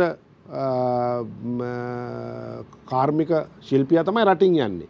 ඊටාමත් හොඳ උගත් පුද්ගලයා තමයි රටින් යන්නේ. අනික් අය මේ પાස්පෝර්ට් ගත්තට යන්න පුළුවන් නෑ. කොහේ යන්නද? ඒගොල්ලෝ ගිහිල්ලා ඩුබායි රටේ කරගිලා ආපහු එන්න තමයි වෙන්නේ. ඉතින් ඒ දක්ෂයින් මෙතනින් නික්මෙනකොට මොකද්ද අපි කරන්නේ ඊළඟට? ඒක තමයි භයානක ප්‍රශ්නේ. ඒ නිසා කොහොම හොරි අපි රටවල් එක්ක සාකච්ඡා කරලා මේ තියෙන ගැටලුවෙන් මුදෙන්න අපි පක්ෂ වශයෙන් එකතු වෙන්න ඕනේ. අපිට කවුරු ජනාධිපති වුණත් කවුරු අගමැති වුණත් අපිට ප්‍රශ්නයක් නැහැ. කවුරු කැබිනට් මණ්ඩලයට හිටියට ප්‍රශ්නකුත් නැහැ. අපිට ඒව අවශ්‍ය නැහැ. නමුත් අපි සූදානම් වෙලා ඉන්නවා. සූදානම් විය යුතුයි අපේ දේශපාලන පක්ෂ නායකයෝ මේ තියෙන මහා ප්‍රශ්නේ තේරුම් ගන්න. අද තියෙන අපිට පොද අරයාගේ මූණ එක තරහ නිසා අපි මේ කතා කරන එකවත් ඒක නෙමෙයි. අපිට දැන් අද අවශ්‍යලා තියෙන්නේ පොදු එකඟතාවයක්. කොහොමද අපි මේක කරන්නේ? කරන්න හැකි ඉක්මනින් කරන්න ඕනේ. කරනකොට තමයි රටක් දියුණු වෙන්නේ. ඉතින් මෙහෙම කඩාගෙන වැටෙනකොට අපි තාම ඇහෙන්නේ අපිට විවේචන. එහෙම කළා මේ ජනතාව බෙදන එක නෙමෙයි අපි කරන්න ඕනේ. ජනතාව එකමුතු කරලා වැඩපිළිවෙල. අපි නම් දේශපාලන වශයෙන් කතා කරන්න ගියත් මම නම් කතා කරන්නේ බෙදන වැඩපිළිවෙලකට නෙමෙයි එකතු කරන වැඩපිළිවෙලකට සහ ජනතාව පැත්තෙන් ගේන එකට. අපිට විවේචනය කර කර අපි අවුරුදු 70කට දැන් තේරුම් නැහැ. අපිට තියෙන ගැලවීමෙන් මගක් හොයාගන්න, ගැලවීම මගක් හොයාගන්න බැරි වුණොත් අපි සම්පූර්ණ විනාශ වෙනවා. ඔබ දන්නවා වේදේ රජුරෝ කොටු වුණාම උම්මග්ග ජාතකේ. කිසිම කෙනෙක් උත්තරයක් කිව්වේ නැහැනේ. හැබැයි උත්තරයක් හොයන්න පුළුවන් වුණා මහෞෂධ පඬිතුයන්ට. ඔහු උම්මගක් කපලා තිබුණා. ඒ උම්මග දිගේ වේදේ රජුරෝ ගඟ තරණය කරලා මේ බේරුණා විතරක් නෙමෙයි තමන්ගේ රටත් බේරගත්තා. ඉතින් ඒ වාගේ තත්ත්වයක් නිර්මාණය කර ගැනීම හැරෙන්න වෙන දෙයක් මට පේන්නේ නැහැ. විවේචනය කර කර හිටියොත් ඉතින් මේ පුක්කුසක ආවිද්ද වගේ මේක දිගට මේ බඩ ගන්න කල්පනා කරන එක තමයි හොඳම දේ. බඩ ගන්න ඕනේ නැහැනේ. කෙලින් හිටගෙන ගිහිල්ලා අපේ ශක්තිය දැකිටලා අපේ ආර්ථික වර්ධනයක් ඇති කරලා අපි රට දියුණු කරන්න අපි ඔක්කොම එකතු වෙලා වැඩ කරන්න ඕනේ. එතෙන්දී අඩුපාඩුකම් ඇති වෙයි. අපිට අවශ්‍ය නම් අපේ සියලු වරප්‍රසාද අරගත්තත් අපිට ප්‍රශ්නයක් නැහැ. මොනවා කරුවත් අපිට ප්‍රශ්නයක් නැහැ. ඒ වෙනුවෙන් අපි ඕන කැපවීමකට සූදානම් වෙලා ඉන්නවා. ඉතින් කැපවීම ලබා ගැනීම රාජ්‍ය නායකින්ගේ වගකීම මිසක් අපේ වගකීම නෙවෙයි. දැන් මේ රාජ්‍ය ናයකයා පත් වුණු අවස්ථාවේ ඉඳලම ආරාධනා කරනවා අපි හැමෝම එකතු වෙලා සර්වපාක්ෂික ආණ්ඩුවක් හදමු. ඒ ආණ්ඩුවත් එක්ක මේ ඉන්න තැනින් ඉස්සරහට යමු කියලා. නමුත් අද වෙනකන් සර්වපාක්ෂික ආණ්ඩුව කියන කාරණාව හිනේ දැන් ජනාධිපතිතුමා පත් වෙන්න ඉස්සලා නෙමෙයි. පහුගිය අර්බුද කාලේ ආරම්භ වෙච්ච වෙලාවේ මහානායක ස්වාමීන් වහන්සේලාගේ ඉඳලා හැමෝගේ යෝජනා වුණේ ඒක. ඇයි ඒක කවදාකවත් වෙන්නේ ඒක තමයි මම කියන්නේ. ඒක එන්න ඕන කොහෙන්ද? රජයෙන් ඒක එන්න ඕන. දැන් සාකච්ඡාව තියෙන්නේ ඇමතිකම් අහිමි වුණායට ඇමතිකම් ලබා ගැනීම නේ ලොකුම තර්කය දැන් මේ දවස්වල තියෙන්නේ ඒකනේ. ඒක තර්ක විය යුත්තේ. ඒ පක්ෂවල අය දැනගන්න ඕනේ මේ ඇමතිකම් ලබා ගැනීම නෙමෙයි දැන් කරන්න තියෙන්නේ රට ගැලවෙන මගක් සඳහා උදව් කරන එක කියලා. ඒ වචනේ එන්න ඕනේ මේ පැත්තෙන්නේ. මෙහෙන් ආවට වැඩක් නැහැ නේ. මෙහෙන් කතා කරපුවාම කියයි මේ ඇමතිකමක් ගන්න මේ කතා කරනවා කියලා අලුත් තර්කයක් දායි. ඒකට අවශ්‍ය නැහැ. එහෙන් තමයි එන්න ඕනේ. රජයෙන් තමයි මේක එන්න ඕනේ. දැන් අපි දන්නවා නෙවිල් චෙම්බලේන් ගියා හිට්ලර් හම්බෙන්න යුද්ධ කරන්න එපා කියලා. දෙවෙනි ලෝක යුද්ධය. එතකොට දෙවෙනි ලෝක යුද්ධය ආරම්භ වුණා. ආරම්භ වුණාම නෙවිල් චෙම්බලේන් අස් වුණා. අස් වුණාම මොකද වුනේ? සුළු පක්ෂයක හිටපු වින්ස්ටන් චර්චිල් ඔහුට අත්දැකීම් තිබුණා. යුද්ධ පළවෙනි යුද්ධෙදිත් ඌ වැඩ කළා තිබුණා. ඔහුව ගෙනල්ලා අගමැති කෙරුවා. අගමැති කළා අනික් පක්ෂ ඔක්කොම එකතු වෙලා ඒකට මූණ දුන්නා. මූණ දුන්නාට පස්සේ ඒගොල්ලෝ ඡන්දකට ගියාම ඒ ඡන්දෙදි වින්ස්ටන් චර්චිල් පෙරදුනා. ඇන්තනි ඊඩන්ද කොහෙද මං හිතන්නේ නම මට හරියට මතක නැහැ. ඔහු වෙන්න ඕන ඇමරිකාවේ මේ එංගලන්තයේ අගමැති වුණේ. ඔහු තමයි රටවල් ගණනාවකට නිදහස දුන්නේ කම්කරු පක්ෂය. ඉතින් මේ නිසා මේක දැන් අපි කතා කර හිටියා කියලා විවේචන කළාත් වැඩන්නේ රජය ගේන්න ඕන වැඩපිළිවෙලක් මෙන්න මේ සඳහා මෙන්න මේ කාල සීමාව සඳහා අපිට එකතු වෙලා වැඩ කරමු කියලා කියන්නේ ඕන රජය. දැන් ජනාධිපති පත් වෙලා ඉවරයි. අගමැතිවරයෙක් පත් වෙලා ඉවරයි. දැන් තියෙන තර්කය මේ ගිය ඇමතිවරුන්ට ඇමතිකම් දෙන එකද ඉතාම දක්ෂයින්ට ආරාධනා කරලා මේක බාර අරගෙන කරන්න කියලා පොදු එකඟතාවයක් ඇති කරගන්න. ඒ කොහෙන්ද අපේ එකඟතාවය එන්න ඕනේ? අපි කියලා හරියනවා. ඒක එන්න ඕනේ රජයෙන්. රජයක එන්නේ නැති තාක්කල් එක එක්කෙනා එක එක ඒවා කියනවා. එතකොට තමයි භාජනයත් බලන්නේ මේකට උදව් නොකරුවොත් මෙන්න ලොකු වැරද්දක් කරනවා. අපි වෘත්තව කතා කරොත් එහෙනම් ඔබතුමන් මේ චෝදනාව කරන්නේ කෙලින්ම රජයේ වැඩි පාර්ශවයේ දරන්න ආපු පොහොට්ටුව එහෙම නැත්නම් ශ්‍රී ලංකා පොදු ජන පෙරමුණ මේ සර්වපාක්ෂික ආණ්ඩුව හදාගන්න දෙන්නේ නැහැ කියලා. මම කාටවත් දොස් කියන්නේ නැහැ. පොදු ජන පෙරමුණ කියන්නේ අත්දැකීම් බහුල පක්ෂයක්. ඒ පොහොට්ටුව පක්ෂයට පුළුවන් වෙන්න ඕනේ මේ තර්ක ඉදිරිපත් කරන්න. ජනාධිපතිවරයාට පුළුවන් වෙන්න ඕනේ ඒ අදහස කියන්නේ. අගමැතිවරයාට පුළුවන් වෙන්න පාර්ලිමේන්තුව ඇතුලේ ඒක කියන්නේ. ඒක එහෙම කිව්වොත් තමයි මේක වෙන්නේ. ඒ නිසා එවැනි පරිණතභාවයක් අපි අපේක්ෂා කරනවා අපේ නායකින්ගෙන් අවංකවම. අපේ දේශපාලන නායකින්ගෙන් මේ බැරෑරුම් අවස්ථාවේ පරිණත තත්ත්වයක් රාජ්‍ය තාන්ත්‍රික මට්ටමේ තත්ත්වයක් අපි බලාපොරොත්තු වෙනවා. ඒක ඉදිරිපත් නොකර තමන්ගේ ඉන්න අයට ඇමතිකම් දෙන්න මේගොල්ලන්ගේ රාජ්‍ය ඇමතිකම් දෙන්න කිය ඇවිදින එක මම නම් කියන්නේ ඉතාමත්ම මෝඩ ක්‍රියාවක්. ඒක නෙවෙයි කළ යුත්තේ.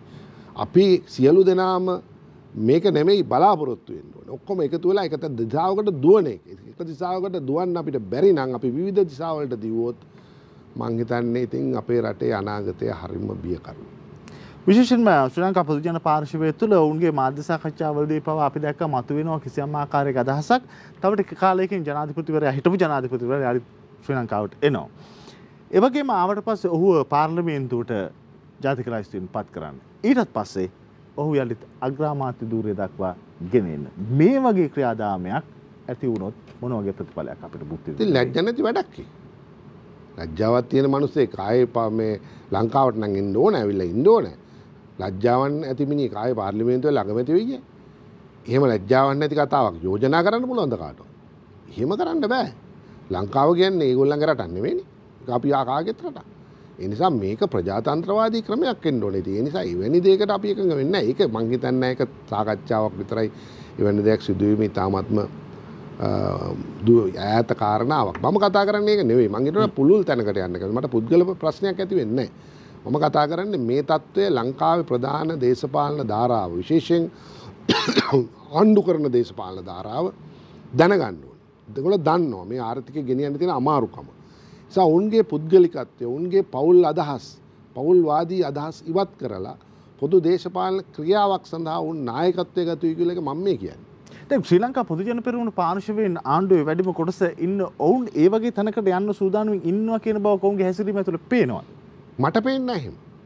ඉතින් පේනවා නම් ඔය මේ ඇමතිකන් නැති අය ගිහිල්ලා මට අපිට ඇමතිකන් දෙන්න කියලා ජනාධිපතිතුමාට කියයි. සාමාන්‍යයෙන් එහෙම යන්නේ නැහනේ. ඉතින් ඒ තරමට පිරිහෙන්නේ ඒගොල්ලෝ හිතනවා රට සාමකාමී වෙලා කියලා. රට ආර්ථික වශයෙන් හරි ගිහිල්ලා කියලා. අරගලය කතාවත් එක්තරා විදියක මේ නිෂ්ඵල ක්‍රියාවක් කියලා උන් කල්පනා කරනවා ඇති. ඒක නෙමෙයි කතාව තියෙන. රට ආර්ථික අස්ථාවරභාවය ඇති වෙන්න ජනතාව අතර නොසන්සුන්තාවය ඇති වෙනවා. ඒකට කවුරුවත් නායකත්වය දෙන්න ඕනේ නැහැ. ඒක ඉබේම වෙනවා. කන්න නැත්තම්, අඳින්න නැත්තම්, තමන්ගේ දරුවට අනාගතයක් නැත්තම් මොකද්ද මේ රටේ මිනිස්සු කරන්නේ? පාරට එන ලෝකෙ පුරාම කරන්නේ ඒකනේ. ඉතින් ඒ නිසා ඒකට මූණ දෙන්න ඕන කරන ආර්ථික උපාය මාර්ග හදන්න අපි එකතු වෙන්න ඕන කියලා මම මේ කියන්නේ. ඒ සඳහා ප්‍රමුඛත්වයේ ගත යුත්තේ පොදු ජන පෙරමුණ සහ එක්සත් ජාතික පක්ෂ මේ වෙලාවේ. වෙන කවුද ගන්නේ? අනික් අයට කියන්න බෑනේ ඒක. එහෙම කිව්වහම මෙන්න මේ විදිහටයි අපි කරන්නේ, මෙන්න මේ ආකාරයට අපි වැඩ කරන්න කියලා ඍජු කතාවක් කියන්නේ නැතුව තමන්ගේ පක්ෂ ටික ආරක්ෂා කරගෙන අපි යන් මෙන්න මෙහෙම කියලා හිතාගෙන හිටියොත් ඉතින් මොනවත් වෙන්නේ අපිට. මම කියන්නේ එහෙම ඉදිරිකාමී තමන්ගන්ට වඩා රට ගැන හිතන දේශපාලන නායකයින්ගේ අවශ්‍යතාවයක් හුඟ කාලෙක ඉඳලා මේ රටේ තියෙනවා. එවැනි අදහසක් දේශපාලන ඉදිරිපත් කිරීම අවශ්‍යයි. වෙන රටවල් වල දේශපාලන නායකයෝ අවුරුදු 5යි නැත්නම් අවුරුදු 3යි දේශපාලනය කරන්න උන් ඉවත් වෙනවා. දැන් අපි ගත්තොත් ජපානයේ ශින්සෝ අබේ. ඔවුන් නියමිත කාලයට පෙර අසනීප කියලා අයින් වුණා. එංගලන්තයේ අගමැතිවරු ගණනාවක් පක්ෂය තුලින්ම ඡන්ද නැතුව අයින් වෙලා තියෙනවා. ඒ නිසා මේ ප්‍රජාතන්ත්‍රවාදී රට අවශ්‍යයි. අභ්‍යන්තර ප්‍රජාතන්ත්‍රවාදී පක්ෂ වලට අවශ්‍යයි. ජාත්‍යන්තර දේශපාලනයේ සමහර හොඳ ගුණාංග අපි අත්කර ගැනීම අවශ්‍යයි. රටේ ආර්ථිකය දියුණු කිරීම සඳහා ක්‍රියාමාර්ග කරන්න මහජන සහයෝගය ගන්න පුළුවන් මහජන කතිකාවතක් අවශ්‍යයි. එකතු වෙලා වැඩ කරන්න වැඩපිළිවෙලක් අවශ්‍යයි. ඒ වැඩපිළිවෙල නායකත්වය දෙන රාජ්‍ය නායකයෙක් අවශ්‍යයි. එතකොට තමයි රටක් ඉස්සරහට යන්නේ. නැතුව පුද්ගලික වශයෙන් හෙට ඡන්දය આવොත් මන් දිනාගේද නැද්ද ඕවා මේවා කල්පනා කර කර හිටියොත් නැත්නම් අපි ආණ්ඩු හදයිද? එහෙම නෙමෙයි. ඊට ඉදිරි පෙළට ගිහිල්ලා එහෙම කරොත් අනිවාර්යෙන්ම මහජනයා ඡන්ද දෙන ඔය නායකයාට. කිසි ප්‍රශ්නයක් නගන්න ඊළඟ ඡන්දෙකදී අපිට දවස් 600යිනේ තියෙන්නේ මොනව කරන්නද? අවුරුදු 2යි තව පාර්ලිමේන්තුව විසිරවන්න තියෙන්නේ. ජනාධිපතිවරයාට තව පොඩ්ඩක් කල් තියෙයි. ඒ දවස් 600 ඇතුලේ අනවරතයෙන් අපි දැන් මාස කීයක් ගත කරුවද නිකම්ම නිකන්. ඒක කළොත් මම හිතනවා අපිට අනිවාර්යෙන්ම අලුත් අදහසක් මේකට ගේන්න. එහෙම ගෙනල්ලා රට අනිත් පැත්ත හැරනවා කියලා තේරුණොත් මිනිස්සු පුදුමාකාර කැපකිරීම කරයි. දැන් මම මේ ප්‍රශ්න කරත් ওই ගැටලුවම තමයි. දැන් පහුගිය මාස කිහිපය තුළ මේ ජනාධිපතිවරයා පත් වුණායින් පස්සෙත් අපි දැක්කා ශ්‍රී ලංකා පොදු ජන පෙරමුණ පාර්ශවයෙන් විශේෂයෙන් එහි මහලේකම්වරයා පවා මේ ගෙවිගේ සතියේ තිබුණු මාධ්‍ය සාකච්ඡාවේ වෙදිත් කියනවා නෑ. අමාත්‍ය මණ්ඩලයේ වැඩි අමාත්‍ය ධුර අපිට අවශ්‍යයි. අපේ අයට තමයි වැඩි බලතල දෙන්න ඕනේ. ඒ වගේම එතනින් එහාට ගිහිල්ලා රාජ්‍ය ආයතනවල ප්‍රධානින් පත් කළ යුත්තේ අපේ අවශ්‍යතාවය සහ අපේ පිරිසෙන් කියලා. ඔවුන් මේ ගමනම නම් යන්නේ මොකක්ද අපිට පේන පිළිතුර? පිළිතුරක් නෑ. ඒ පාර්ලිමේන්තුව විසිරුවේ යුතුයි. වෙන මොකක් කරන්නේ? පාර්ලිමේන්තුව විසිරුවන්නට අපිට මේ අවස්ථාවේ ප්‍රතිපාදනයක් තියෙනවා. නෑ මේකයි ඉතින් ප්‍රධාන පක්ෂයට ඒක තේරෙන්න දෙපයි. මේගොල්ලෝ ඡන්දාරන්නේ පක්ෂ අපිත් ඒ පක්ෂ තමයි ඉන්නේ. ස්වාධීන වුණා. ඒගොල්ලෝ තේරෙන්න දෙපයි මේ කාරණේ. මෙතන බැරෑරුම්කම තේරෙන්න දෙපයි. තමන්ගේ හිංචයියෙක් දාලා ඉවර වෙලා රාජ්‍ය ආයතනයක පාලනයට දාලා ඒක විනාශ කරන ප්‍රතිපත්තිය දවල්ටක් ක්‍රියාත්මක කරන්න පුළුවන්ද? තමන්ගේ පක්ෂ නිසා නුසුදුසු මිනිස්සු ඇමතිකම් වලට දාලා ඒ අමාත්‍යංශ ගෙනියන්න පුළුවන්ද? ඒක කරන්න බැහැනේ. ඒ කාලේ පහුණානේ. ඉතින් ඒ නිසා මේ එතකොට අර මහජනය එළිය කියන කතාව තවදුරටත් ප්‍රකට කරනවානේ. ඒ නිසා දේශපාලන සුනාමියක් එන්නට පෙර දේශපාලන සුනාමියක් නිර්මාණය කරගන්න ක්‍රියා කරන්නේ නැතුව ඒක නිවා ගන්න ක්‍රියා කිරීම බුද්ධිමතුන්ගේ කාර්යයක් කියන එක තමයි මගේ අදහස. දැන් මේ පවතින තත්ත්වයේ හැමෝම ඔවුන් මේ වගේ දඩබ්බර තැනක ඉන්න කවුද මේ මෙහෙවීම කරන්නේ? මොකක්ද මේ අවශ්‍යතාවය උන්ට? මට හිතෙන්නේ උන්ට එහෙම ලොකු අත්දැකීමක් නැහැ. එතන ඉන්න බොහෝ දෙනෙක් අලුත් අය. උන්ට එහෙම අත්දැකීමක් නැහැ. දේශපාලන හැසිරීම ගැන උන්ට තේරෙන්නේ නැහැ. අනිත් එක උන්ගේ ජනාධිපතිවරයා රට ඇරලා යන්න උණු හේතුවත් උන්ට තේරෙන්නේ නැහැ. ඉතින් ඒ ගැන කතා කිරීම නිෂ්ඵල කතාවක්. කතා කිරීමෙන්ම අපි තවදුරටත් නිකන් අපේ කාලය මරා ගන්න එක. ඊට වඩා වෙනස් දේශපාලන වැඩපිළිවෙලක් දැන් අවශ්‍යයි කියලා මම නම් හිතනවා. ඒ ඔබතුමන් යෝජනා කරන දේශපාලන වැඩපිළිවෙල.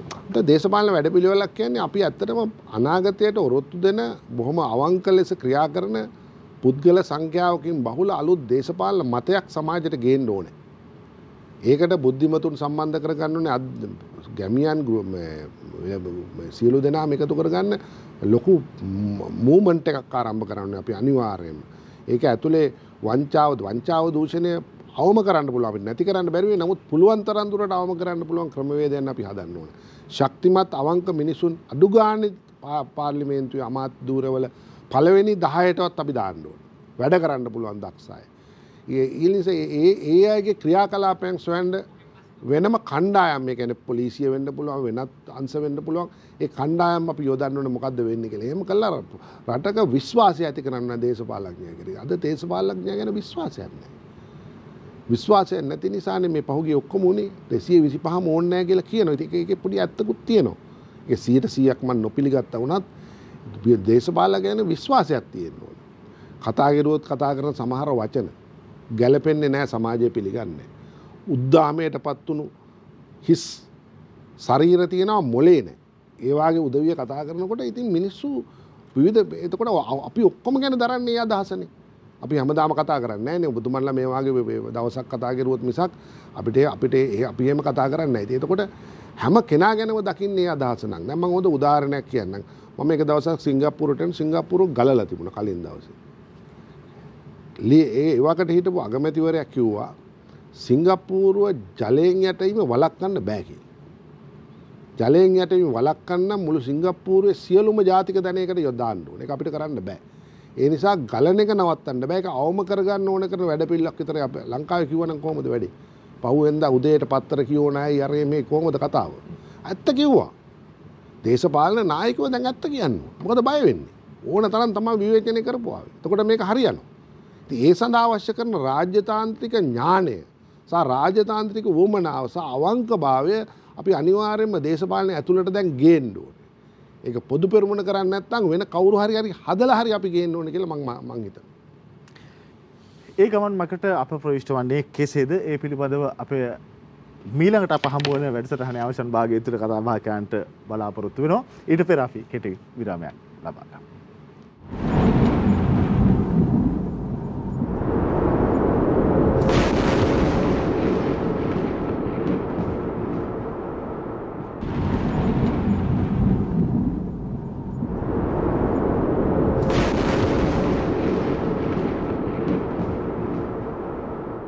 ඔබ අලිත් කලමන දේශපාලනයේ කතාව සුලිය සමග දවසේ අපේ ආරාධිතයා කුරුණෑගල දිස්ත්‍රික් පාර්ලිමේන්තු මන්ත්‍රී හිටපු අමාත්‍ය නීතිඥ අනුර ප්‍රියදර්ශන අපා මැතිතුමන්.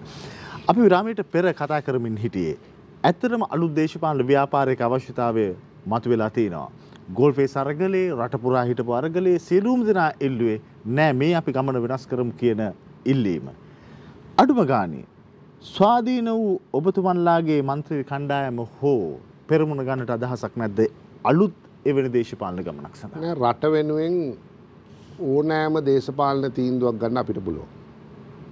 ඒක තුළ අපිට අහිමි වෙන ප්‍රමාණයවත් අපිට නැති වෙන දේවල් ගැනවත් එහෙම හිතන්න අපිට අවශ්‍ය නැහැ. මොකද රට ඉන්නේ අපි පුද්ගලිකව අපිට ලැබෙන දේවල් ගැන හිතන වෙලාවක නෙවෙයි. ඒක වෙනස් තැනක. අපේ රටේ අලුත් දේශපාලන වැඩපිළිවෙලක් දැන් අවශ්‍යයි කියලා මම හිතනවා. ඒක තරුණයින් පිරිවරාගත්ත අත්දැකීම් බහුල අයත් එකතු වුණු ඒ වගේම සමාජ ප්‍රජාතන්ත්‍රවාදයේ විශ්වාස කරන සහ නිදහස් වෙළඳ ප්‍රතිපත්තිය ගැන කතා කරන සහ පුද්ගල ප්‍රීතිය ඇති කරන්න පුළුවන් ආර්ථික හා සමාජීය වෙනසක් ඇති කරන්න පුළුවන් තැනකට රට ගෙනියන්න පුළුවන් වෙනසක් කියලා මම අනිවාර්යයෙන්ම විශ්වාස කරමින් ඉන්නවා.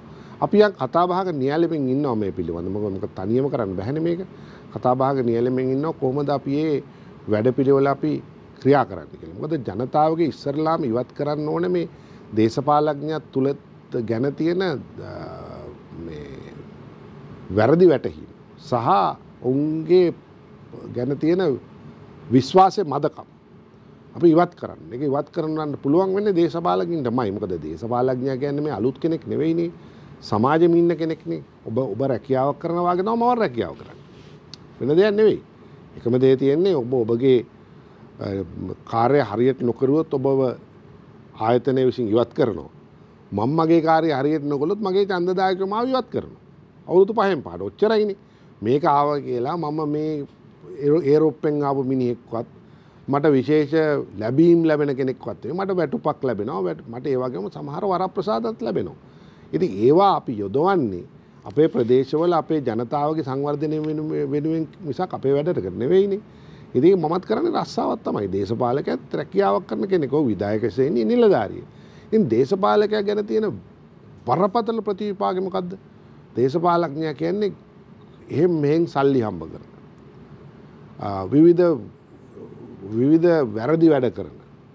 සමාජයට නීතියට කිසිම ගරුසරුවක් නැති පුද්ගලයෙක් බවටනේ දැන් අඳුන්වලා තියෙන්නේ. හරිද? ඉතින් ඉස්සර වෙලා දේශපාලකයා පිළිබඳ දෙන්නේ මතේ ඉවත් වෙන්න බෑ. අපේ සමාජය තුළින් ඒක කරන්න පුළුවන් වෙන්නේ අපිටම තමයි. අපි සමහර උදවිය මම කිව්වේ ඒකයි මේ ටෙලිවිෂන් වල ඇවිල්ලා සමහර කරන කතා වලින් ඔවුන් කරන පෙනෙන උද්දච්ච ආක්‍රමණශීලී විලාසය. ඒකට එහෙම කිව්වට කමක් නැහැ නේ. උද්දච්ච ආක්‍රමණශීලී විලාසය පෙන්වන්නේ හිස් මිනිහෙක්ගේ ප්‍රලාපයක් ඇටියට. හැබැයි ඒක එක්කෝ වෙනවා. එහෙම නැත්නම් ඒක ප්‍රතිරාව දෙනවා. අනික ඔක්කොමටම. ඒතකොට මෙයා වාගේ තමයි සේරම කියලා සාමාන්‍ය ජනයා කල්පනා කරන්න පුළුවන්. නමුත් මතක තියාගන්න ලෝකේ අපෙත් ඉස්සර හිටියා. බස් එකෙන් දුම්රියෙන් එන മന്ത്രിවරු හිටියා. අදත් එනවා ඇති. හැබැයි කාටවත් පේන්නේ නැහනේ. හරිද? විශේෂයෙන් 70 න් පස්සේ ඇති වුණු අනාරක්ෂිත තත්ත්වයේ උඩ മന്ത്രിවරු වෙනම ගමන් කරන්න ආරක්ෂක නිලධාරීන් ගමන් කරන්න සැලැස්සුවා. දැන් ඔබ දැක්කනේ മന്ത്രിවරයෙක් නිකන් යනකොට පාරේ ගහලා මැරුවා. ආරක්ෂකයත් එක්ක යනකොටත් අර නිට්ටඹුවේදී. ඉතින් ඒ නිසා മന്ത്രിවරයාගේ ජීවිතය තුළ යම් අනාරක්ෂිත භාවයක් තියෙන නිසා තමයි ඔය අපිට ආරක්ෂාවක් දීලා තියෙන්නේ. ඉතින් ආරක්ෂාව දැන් මම නම් සාමාන්‍යයෙන් ආරක්ෂාවක් නැතුව කොළඹ නගරයේ තියෙන මේ සමහර තැන් වලට මම යනවා. මම ගිහිල්ලා කෝපි එකක් බොනවා. මේ මොන හරි කනවා. මම මේ ගිය සුමානෙත් මේ මගේ බිරිඳත් එක්ක මම ගිහිල්ලා මේ වාඩි වෙලා කෝපි එකක් බීලා ආවා. ඉතින් මාව කවුරුත් අඳුනගත්තෙත් නෑ. අඳුනගත්තම මට කමකුත් නෑ. ඒක මගේ ජීවිතේ. මම හැමදාම එහෙම යනවා. මට එම ආරක්ෂාවක් අවශ්‍ය පුද්ගලයෙක් නෙවෙයි. මගේ ගමේ වුණත් මම හදාගත්ත ක්‍රමය. ඉතින් මම කියන්නේ අපි ඔක්කොම මේ විදියට අපි පටන් සාමාන්‍ය ජනයා අතර අපි ගැවසෙන්න පටන් ගත්තා. මේ තියෙන දේශපාලකයන් ගැන තියෙන විරුද්ධ මතය ඉවත් වෙනවා. විරුද්ධ මතය හදාගෙන තියෙන්නේ මේ කීප දෙනෙන්නේ. අතිශය සුඛෝපභෝගී ජීවිත ගත කරමින් තමන්ට අයිති නැති සුඛෝපභෝගී ජීවිතයක් ගත කරමින් පැහැදිලි ලෙසම යම් දූෂණ ක්‍රියාවල යෙදමින් කරන කුඩා පිරිසක් නිසා විශාල පිරිසක් විශාල වශයෙන් අපවාද නගනවා. ඒක තමයි දේශපාලනේ ඛේද වාචකය. ඒ ඛේද වාචකය අවසන් කරන්න පුළුවන් වෙන්නේ දේශපාලකයා මහජන සේවකයෙක් බවට දැන් ඔය පඩි දෙන්න එපා අරවම කියන මම විරුද්ධයි. පඩියක් නැතුව මිනිහෙකුට වැඩ කරන්න බෑ. ඒ මිනිහා ගෙදරට කන්න දෙන්න එපායි. එහෙමනම් ඒ මිනිහට වෙන හොරකමක් කරන්න වෙනවා ගෙදරට කන්න දෙන්න. ඒක නෙවෙයි මම කියන්නේ. මම කියන්නේ ලෝකේ දියුණු හැම රටක්ම තමන්ගේ දේශපාලකයාට වැටුපක් දීලා තියෙනවා. සමහර වරප්‍රසාද දීලා තියෙනවා. ඒ වැඩේ කරන්න. ඉතින් ඒක නරක දෙයක් නෙවෙයි. නමුත් ඒවා පාවිච්චි කළා රටට සේවය කරන වැඩ පිළිලකට යන දේශපාලකින් පෙළක් බිහි කරන අලුත් දේශපාලන වැඩ වෙන. කියන්නේ ඡන්දදායකයාට එකක් කියලා තවත් දෙයක් ඇවිල්ලා කරන අය නෙවෙයි. එතන කියන දේම මෙතනත් කරන්න පුළුවන් ස්ථාවරයක් තියෙන අය ඇති කරන්න දේශපාලන ව්‍යුහය වෙනස් වෙන්න. ඒක දේශපාලකයට විතරක් වෙනස් කරන්න බෑ. මහජනයාත් ඒ චින්තනයට එන්න ඕනේ. මහජනයාත් Taman තෝරා ගන්න උදවිය කවුද කියලා තේරුම් ගන්න. මං ඊයේ മന്ത്രി කෙනෙක් එක්ක කතා කරුවා. ඔහු මට කිව්වා කොළඹ නගරේ ඡන්ද දෙන්නේ වැඩියෙන් වියදම් කරන කෙනාට. ඉතින් එතකොට ඒක වරද තියෙන යාගේ විතරක් නෙමෙයිනේ. ඡන්ද දායකයාගෙත් නේ. ඉතින් ඡන්ද දායකයාත් චින්තනය වෙනස් වෙන්න ඕනේ. Tamanට ඕන කරන මහජන නියෝජිතයා කවුද කියලා තෝරා ගැනීම හරියට කරන්නේ නැතුව. වැරදි ආය පාර්ලිමේන්තුවට එවලා ඊට පස්සේ කනෝ කියලා කෑගවට කරන්න දෙයක් නැහැ. ඉතින් මේ දේශපාලන ශබ්දකෝෂය අපි මේක නිර්මාණය කරන්න දැන් අපිට කාලය ඇවිල්ලා තියෙනවා. ඉතින් ඒ සඳහා අලුත් දේශපාලන වැඩපිළිවෙලක් ගැන මම නම් කල්පනා කරනවා. මම හිතනවා එක්කල යුතුයි කියලා මේ යුගයේ. දැන් මේ අලුත් දේශපාලන වැඩපිළිවෙලක් පිළිබඳ කතා බහ කරද්දී ඔබට පෙර ස්වාධීන වුණු කණ්ඩායම විශේෂයෙන්ම විමල් වාසු ඒ ප්‍රමුඛ කණ්ඩායම අපි දැක්කා පහුගිය දිනවල කතා කරනවා අලුත් දේශපාලන ව්‍යාපාරයක් පිළිබඳව පුළුල් අලුත් දේශපාලන ව්‍යාපාරයක් පිළිබඳව. ඔබේ නවතනත් එතන වෙයි. නෑ වුණොත් කතා කරන්නේ එකම දෙයයි. සමහරට ප්‍රතිපත්ති වශයෙන් අපිට යම් ගැටලු තියෙන්න පුළුවන්. නමුත් සාකච්ඡාවකදී මේවා ඔක්කොම වෙනස් කරගෙන එක තැනකට එන්න පුළුවන් කියලා මම විශ්වාස කරනවා. ඇත්තටම අපිට දේශපාලනයට වඩා අලුත් පිරිසක් අවශ්‍යයි. දක්ෂ පිරිසක්. ඒ පිරිස නිර්මාණය කර ගැනීම තමයි අද තියෙන දේශපාලන අමාරුකම. ඉතින් ඒ වගේම උගත් ඒ වගේම යම්කිසි අත්දැකීම් බහුල පිරිස. ඒ කියන්නේ අපි ස්වාධීන වුණු ඔක්කොම අතරින් අපි ඔක්කොම එකම අදහසක ඉන්නේ. ඒ අදහස ක්‍රියාත්මක වීමේදී අපි බලමු කොහොමද වෙන්නේ කියලා. ඒ වගේම දැන් අපි දැක්කා අද දවසේදී විශේෂයෙන්ම හිටපු ජනාධිපතිවරයා මෛත්‍රීපාල සිරිසේන මහත්මයා ප්‍රකාශයක් කරනවා ශ්‍රී ලංකා නිදහස් පක්ෂයේ ප්‍රමුඛව අතහැරුණු වාමාංශික බලවේගත් එක්ක අලුත් දේශපාලන ව්‍යාපාරයක් ගොඩනගනවා කියලා. එතන ඔබතුමන්ට තැනක් තියෙයි. නෑ මෙහෙමයි. ඒ හැම කෙනෙක්ම අවශ්‍යයි. මේ දේශපාලන පක්ෂය අපේ රටේ අනාගතයට අවශ්‍යයි. මොකද ඒ අයගේ අදහස් උදාස් නිසා තමයි අපේ රට මෙහුවක් දුරට ජනතාවට හිතකාමී රටක් බවට පත් වුණේ. නමුත් මම ඉන්නේ ටිකක් වෙනස් තැනක. ඒ කියන්නේ මම කියන්නේ රටේ ආර්ථිකය කැපී පෙනෙන වෙනසක් කරන්න දැන් මේ වාමාංශික පක්ෂත් එකතු වෙ යුතුයි කියලා. පරණ හරමිටිය අදහස් වලින් තොරව දැන් අපි ගත්තොත් ලෝකේ තියෙන හුඟක් රටවල් සමාජවාදී විදිහට දැන් ස්කැන්ඩිනේවියානු රටවල් වල රට ආර්ථික වශයෙන් මෙහෙවෙන්නේ ධනපති ක්‍රමයට වුණාට ඒකේ හරිම සමාජවාදී ලක්ෂණ තියෙනවා ජනතාවට. හරිද? ඒ සමාජ ඉන්ෂුරන්ස් ක්‍රම තියෙනවා, ඒගොල්ලන්ට පහසුකම් තියෙනවා, අධ්‍යාපන පහසුකම් තියෙනවා, හුඟක් දියුණු කරලා තියෙනවා. ඉතින් ඒ නිසා මේ ධනවාදය සහ සමාජවාදය අතර එදා තිබුණු ગેප් එක දැන් නැහැ කියලා මම කියන්නේ. මේ දෙකම එක තැනකදී එකතු කරන්න පුළුවන් කියලා මම හිතනවා ධනවාදයේ උඩට අරගෙන ගියාම සමාජවාදය ඊට පිටිපස්සෙන් යනවා කියලා. සමාජවාදයේ උඩට ගෙනිච්ච අර ධනවාද පිටිපස්සෙන් එන්නේ නැහැ. ඒක වෙන එකක්. මම ඉන්නේ අනිත් පැත්තේ. ධනවාදී අර්ථ ක්‍රමේ හොඳ ගුණාංග උඩට අරන් ගියාම එහා සමග සමාජවාදී අදහස් එකට ගැප් කරන එක හරි ලේසි. මොකද සල්ලි තියෙන්න ඕන දෙන්න.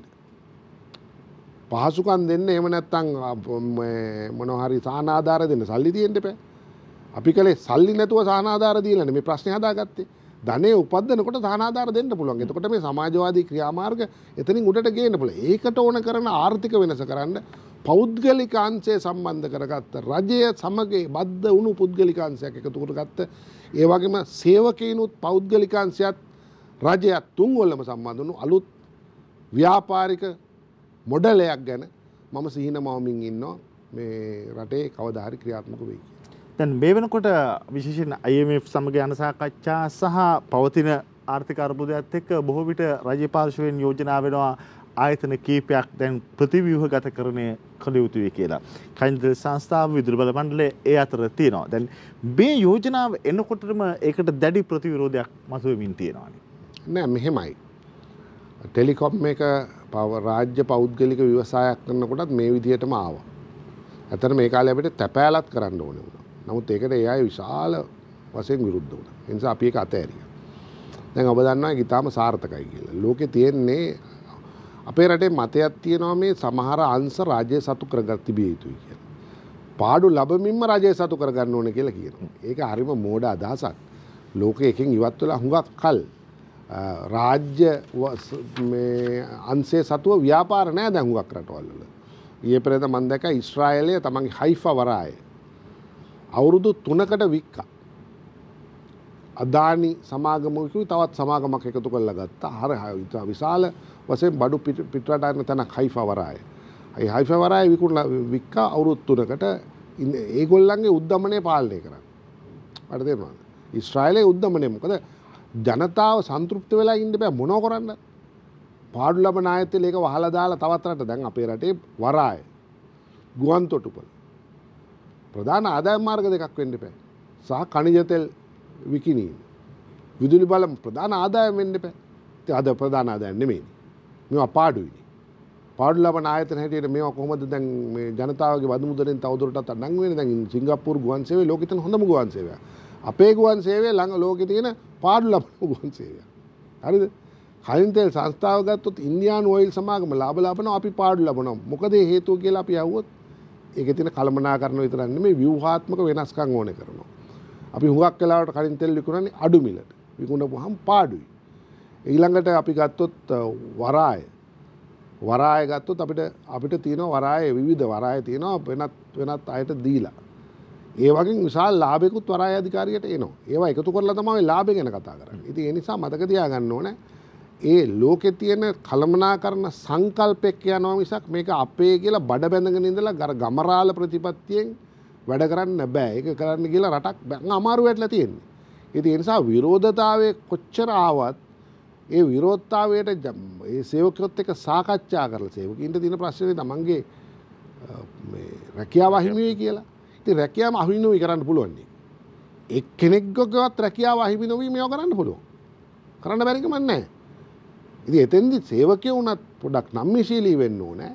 මේක දියුණු කෙරුවොත් Tamanටයි හොඳ කියලා. ඉතින් ඒ සඳහා සේවකයොත් නම්ම ගන්න පුළුවන් වෙන විදිහේ සාකච්ඡා මාලාවක් තාම ආරම්භ වෙලා නැහැ.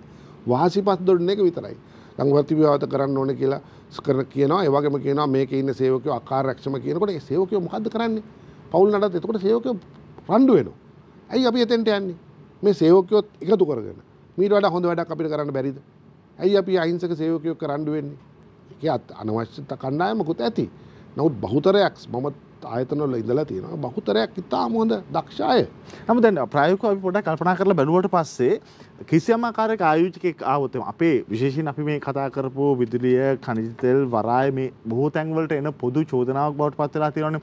අතිරික්ත සේවකීන්ගේ බර ඇදගෙන යන්න බැරි තත්ත්වයක් එක්කයි මෙතනට මේක ඇවිල්ලා තියෙනවා කියලා. එතකොට ආයෝජකයෙක් කැමති වෙයිද ඒ සේවකිනුත් එක්ක ඒ සේවක ප්‍රමාණයත් එක්ක ඉදිරියට යන්න? නෑ කැමති වෙනවා. එහෙම ප්‍රශ්නයක් වෙන්නේ නෑ. සේවක අතිරික්තය කියන එක ලොකු ප්‍රශ්නයක් නෙවෙයි. ඒක ඕන වෙලාවක වෙනස් කරගන්න පුළුවන්. ප්‍රශ්නේ වෙලා තියෙන්නේ ආයෝජකයෙක් අපි කතා කරලා තියෙනවා. ආයෝජකයෙක් කතා කරපුවන් ඉස්සෙල්ලාම සේවකයෝ පාරට බහින්න. එහෙම කරන්න බෑ. සේවකයෝ දැන් දැනගන්න ඕනේ මේක තවදුරටත් යන්න බෑ කියලා. ඒ සඳහා සේවකයෝ දැන් වෙනම විදියකට කල්පනා කරන්න. පරණ වෘත්තීය සමිති තර්ක ගෙනල්ලා මේක කරන්න බෑ. මොකද රටක් දියුණු වෙන්න එපයි. රටක් දියුණු වුනේ නැත්තම් මේ රටේ ජනතාව පාරට බහලා ආණ්ඩු පෙරලනවා. ආණ්ඩු පෙරළුවත් මෙව්වත් පෙරලෙනවනේ.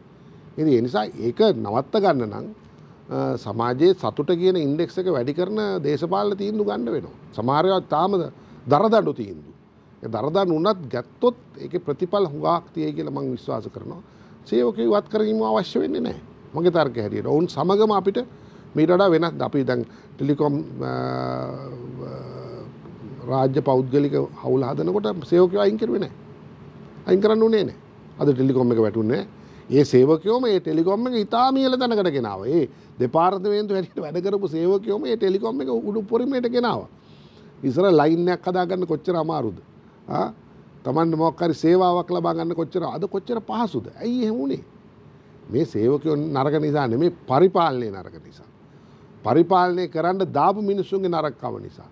ඒගොල්ල දේශපාලන හෙන්චයි වුණ නිසා. ඇමතිවරයාගේ කැමති අය දාපු නිසා සහ නුසුදුසු ආපු නිසා මේක උනේ. සේවකින්ම කවදාවත් දොස් කියන්නේ. අද දවසේ වැඩසටහනේ අවසාන ප්‍රශ්නය ඔබතුමන් මතු කරපු කාරණාවකින්ම නිමා කරන්න මම බලාපොරොත්තු වෙන්නේ. ඇත්තටම මේ ඔගොඩ රට මේ තින්න තැනින් ගොඩ ගන්න නම් මේ ආයතන ගොඩගත යුතුවම තියෙනවා. ඒක ගොඩ ගන්න නම් ඔබතුමන් යෝජනා කරපු හැටියට පාලකෙන්ට දරදඬු තීන්දුවත් ගන්න සිද්ධ වෙනවා. විශේෂයෙන්ම මේ පවතින පාර්ලිමේන්තුවේ තිබෙන්නා වූ ව්‍යුහය සහ මේ ඇති වී තිබෙන දේශපාලන තත්ත්වය යටතේ එහෙම දරදඬු තීන්දුව ගන්න පුළුවන් තැනක අපේ වර්තමාන පාලනය තියෙනවා. නෑ පුළුවන්. ඒක පාර්ලිමේන්තුව එහෙම පාර්ලිමේන්තුවේ සාකච්ඡාවක් තියෙන්න බෑ ඉස්සෙල්ලා. සාකච්ඡාවක් කරා ඔය ඔක්කොම කතා කරනවානේ වටේනේ යන්නේ. අර බොළඳ චිත්‍රපටි වල ගහ වටේ පෙම් කරනවා වගේනේ. මෙහෙම යනවා. මේ ඇත්ත කතාව කියන්නේ නෑනේ. ඇත්ත කතාව කියන්න තව හුඟක් කල් ගන්නවා ඒගොල්ලෝ. එහෙම නෙමෙයි මේක ඇත්ත කියන්න ඕනේ. මෙන්න මේකයි කරන්නේ මේකයි අපි කතා කරන්න කියලා කියන්න කවුරුත් තාම කතා කරන්නේ නැහැ. සමහරු සේවකයින්ට බයිනවා සමහරු මේක නරකයි ආරක්ෂමයි කියනවා. එතකොට ඇති වෙන්නේ විශාල මොකක්ද ඒකට කියන්නේ? අභ්‍යන්තරික විශාල ගැටුමක්. මම හිතන්නේ ගැටුමකට යන්න ඕනේ නැහැ. සේවකයෝ ඉවත් කරලා මේව කරන්න ඕනේ කියන එක බොළඳ කතාවක් කියලා මම දකින්නේ. මම කතා කරන්නේ ඊට වඩා වෙනස් දෙයක්. මේ ක්‍රමවේද වෙනස් කරා. එතකොට මේ හැම සේවකයෙකුටම නිශ්චිත වැඩපිළිවෙලක් වැඩක් තියෙනවා. ඒ වැඩේ කරපුවාම ඇති යාට. ඉතින් ඒ නිසා ඒක මම හිතන්නේ ඒක ප්‍රධානම තර්කයක්. මේ සේවකයෝ ඉවත් කරන්න ඕනේ කියලා ප්‍රධානම තර්කයක් ගෙනාවොත් මේක කරන්න බෑනේ. හැබැයි අපි එකක දැන් රාජ්‍ය සේවය අපේ වැඩි නම් මොකද කරන්න ඕනේ? රාජ්‍ය සේවය ඒවා අවුරුදු පතා ඉවත් වෙන ක්‍රම කීපයක් දැන් යෝජනා කරලා තියෙනවා. රාජ්‍ය සේවකින් රට ගිහිල්ලා වැඩ කරන්න පුළුවන්. සමහර සේවකින් විශ්‍රාම ගන්න පුළුවන්. හරිද? ඒවා හරියට හදුවොත් රාජ්‍ය සේවය අඩු වෙනවා. එතකොට අත්‍යවශ්‍ය අංශ වලට විතරක් හොඳ විභාග ක්‍රමයකින් ගන්න ඕනේ. දේශපාලන වශයෙන් පත්වීම් දෙන්නේ නැතුව විභාග ක්‍රමයකින් ගන්න සලස්සන්න ඕනේ. විභාග ක්‍රමයකින් සහ ඉන්ටර්විව් එකකින් දෙකකින්. දැන් ගුරු මහත්මියක් හෝ මහත්මයෙක් බඳව ගන්නවා නම් විභාගෙනුත් සමත් වෙන්න ඕනේ. ඊළඟට ඔහුට උගන්වන්න බැරිද පුළුවන්ද කියලාත් බලන්න ඕනේ. ඊළඟට ඒගොල්ලෝ නිරන්තර පුහුණු වීම සැසි වලට සහභාගී වෙනවා. ඒක තමයි ඒගොල්ලන්ගේ කඩේම් විභාගය. ඒකෙන් තමයි පඩිය වැඩි වෙන්නේ. එම ක්‍රමයක් හදන්න ඕනේ. එහෙම නැත්නම් රටක් ගෙනියන්න බෑනේ. ඒ කියන්නේ සියල්ලම සන්තෝෂ මොකද අර කතාවක් තියෙන්නේ. අර බූරුවයි මිනිහයි කතාවක් තියෙන්නේ. බූරුවගේ පිට උඩ ගියාමත් එපා කිව්වා මේ ඉන්නේ බූරුව කරේ තියාගෙන. අන්තිමට බූරුව කරේ තියාගෙන වෙච්ච දේ ඒ වෙච්ච දේ කරන්න නෙමෙයි. රාජ්‍ය පාලනය anu පාලකයා විසින් තීන්දුව කරන දේවල් වලට අනික් අය එකඟ කර ගැනීමට හැකියාවක් රාජ්‍ය පාලකින්ට තියෙනවා. එතකොට තමයි නැත්තම් අර දැන් කරන්නේ බූරුව කරේ තියා කියන එක. මේක කොයි වෙලාවෙ ඇල්ට වැටෙයිද අපි දන්නේ. අපි අද දවසේ වැඩසටහන එතනින් නිමා කරමු. අපි තවමත් ප්‍රශ්නය මැද තබාගෙන වටේ ගීත කියමින් නටමින් ඉන්නේ. ප්‍රශ්නය ඍජුව බලමින් අර බූරුවගේ පිටේ පාලකයා යන දවස කවදාද ආරම්භ කෙරෙන්නේ. සුදී ඔබතුමන්ට අද දවසේදී විශේෂයෙන් පෞද්ගලික දේශපාලන තත්ත්වය සහ ඉන්හා ගිය පැහැදිලිවම අලුත් කාරණාවන් රසක් පිළිබඳ අපිට කතා කරන්න අවස්ථාව ලැබුණා. ස්තුතියි අපේ කාලය තුර වඩාත් නැවුම් දේවල් කතා කරන්න අවස්ථාව ලබා දුන්නාට. අද දවසේදී අප කැළඹෙන දේශපාලනයේ කතාව සුලිය තුර කතා බහ කළේ කුරුණෑගල දිස්ත්‍රික් පාර්ලිමේන්තු මන්ත්‍රී හිටපු අමාත්‍ය නීතිඥ අනුර ප්‍රියදර්ශන ආපා මැතිතුමන් සමග. එතුමන්ට වගේම ඔබටත් ස්තුතියි අප සමග රැඳුනාට. අප යලිත් මුණ ගැහෙමු කැළඹෙන දේශපාලනයේ කතාව සුලිය සමග.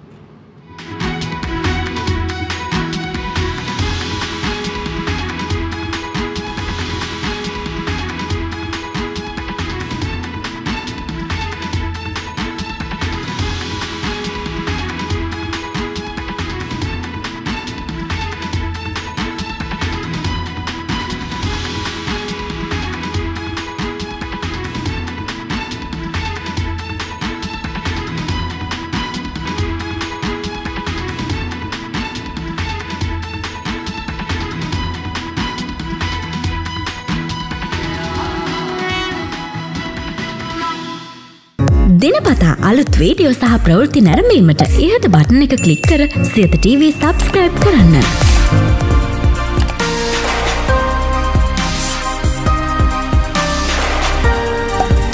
අලුත් වීඩියෝ ගැන මුලින්ම දැනගන්න මෙම සීනුව ක්ලික් කරන්න.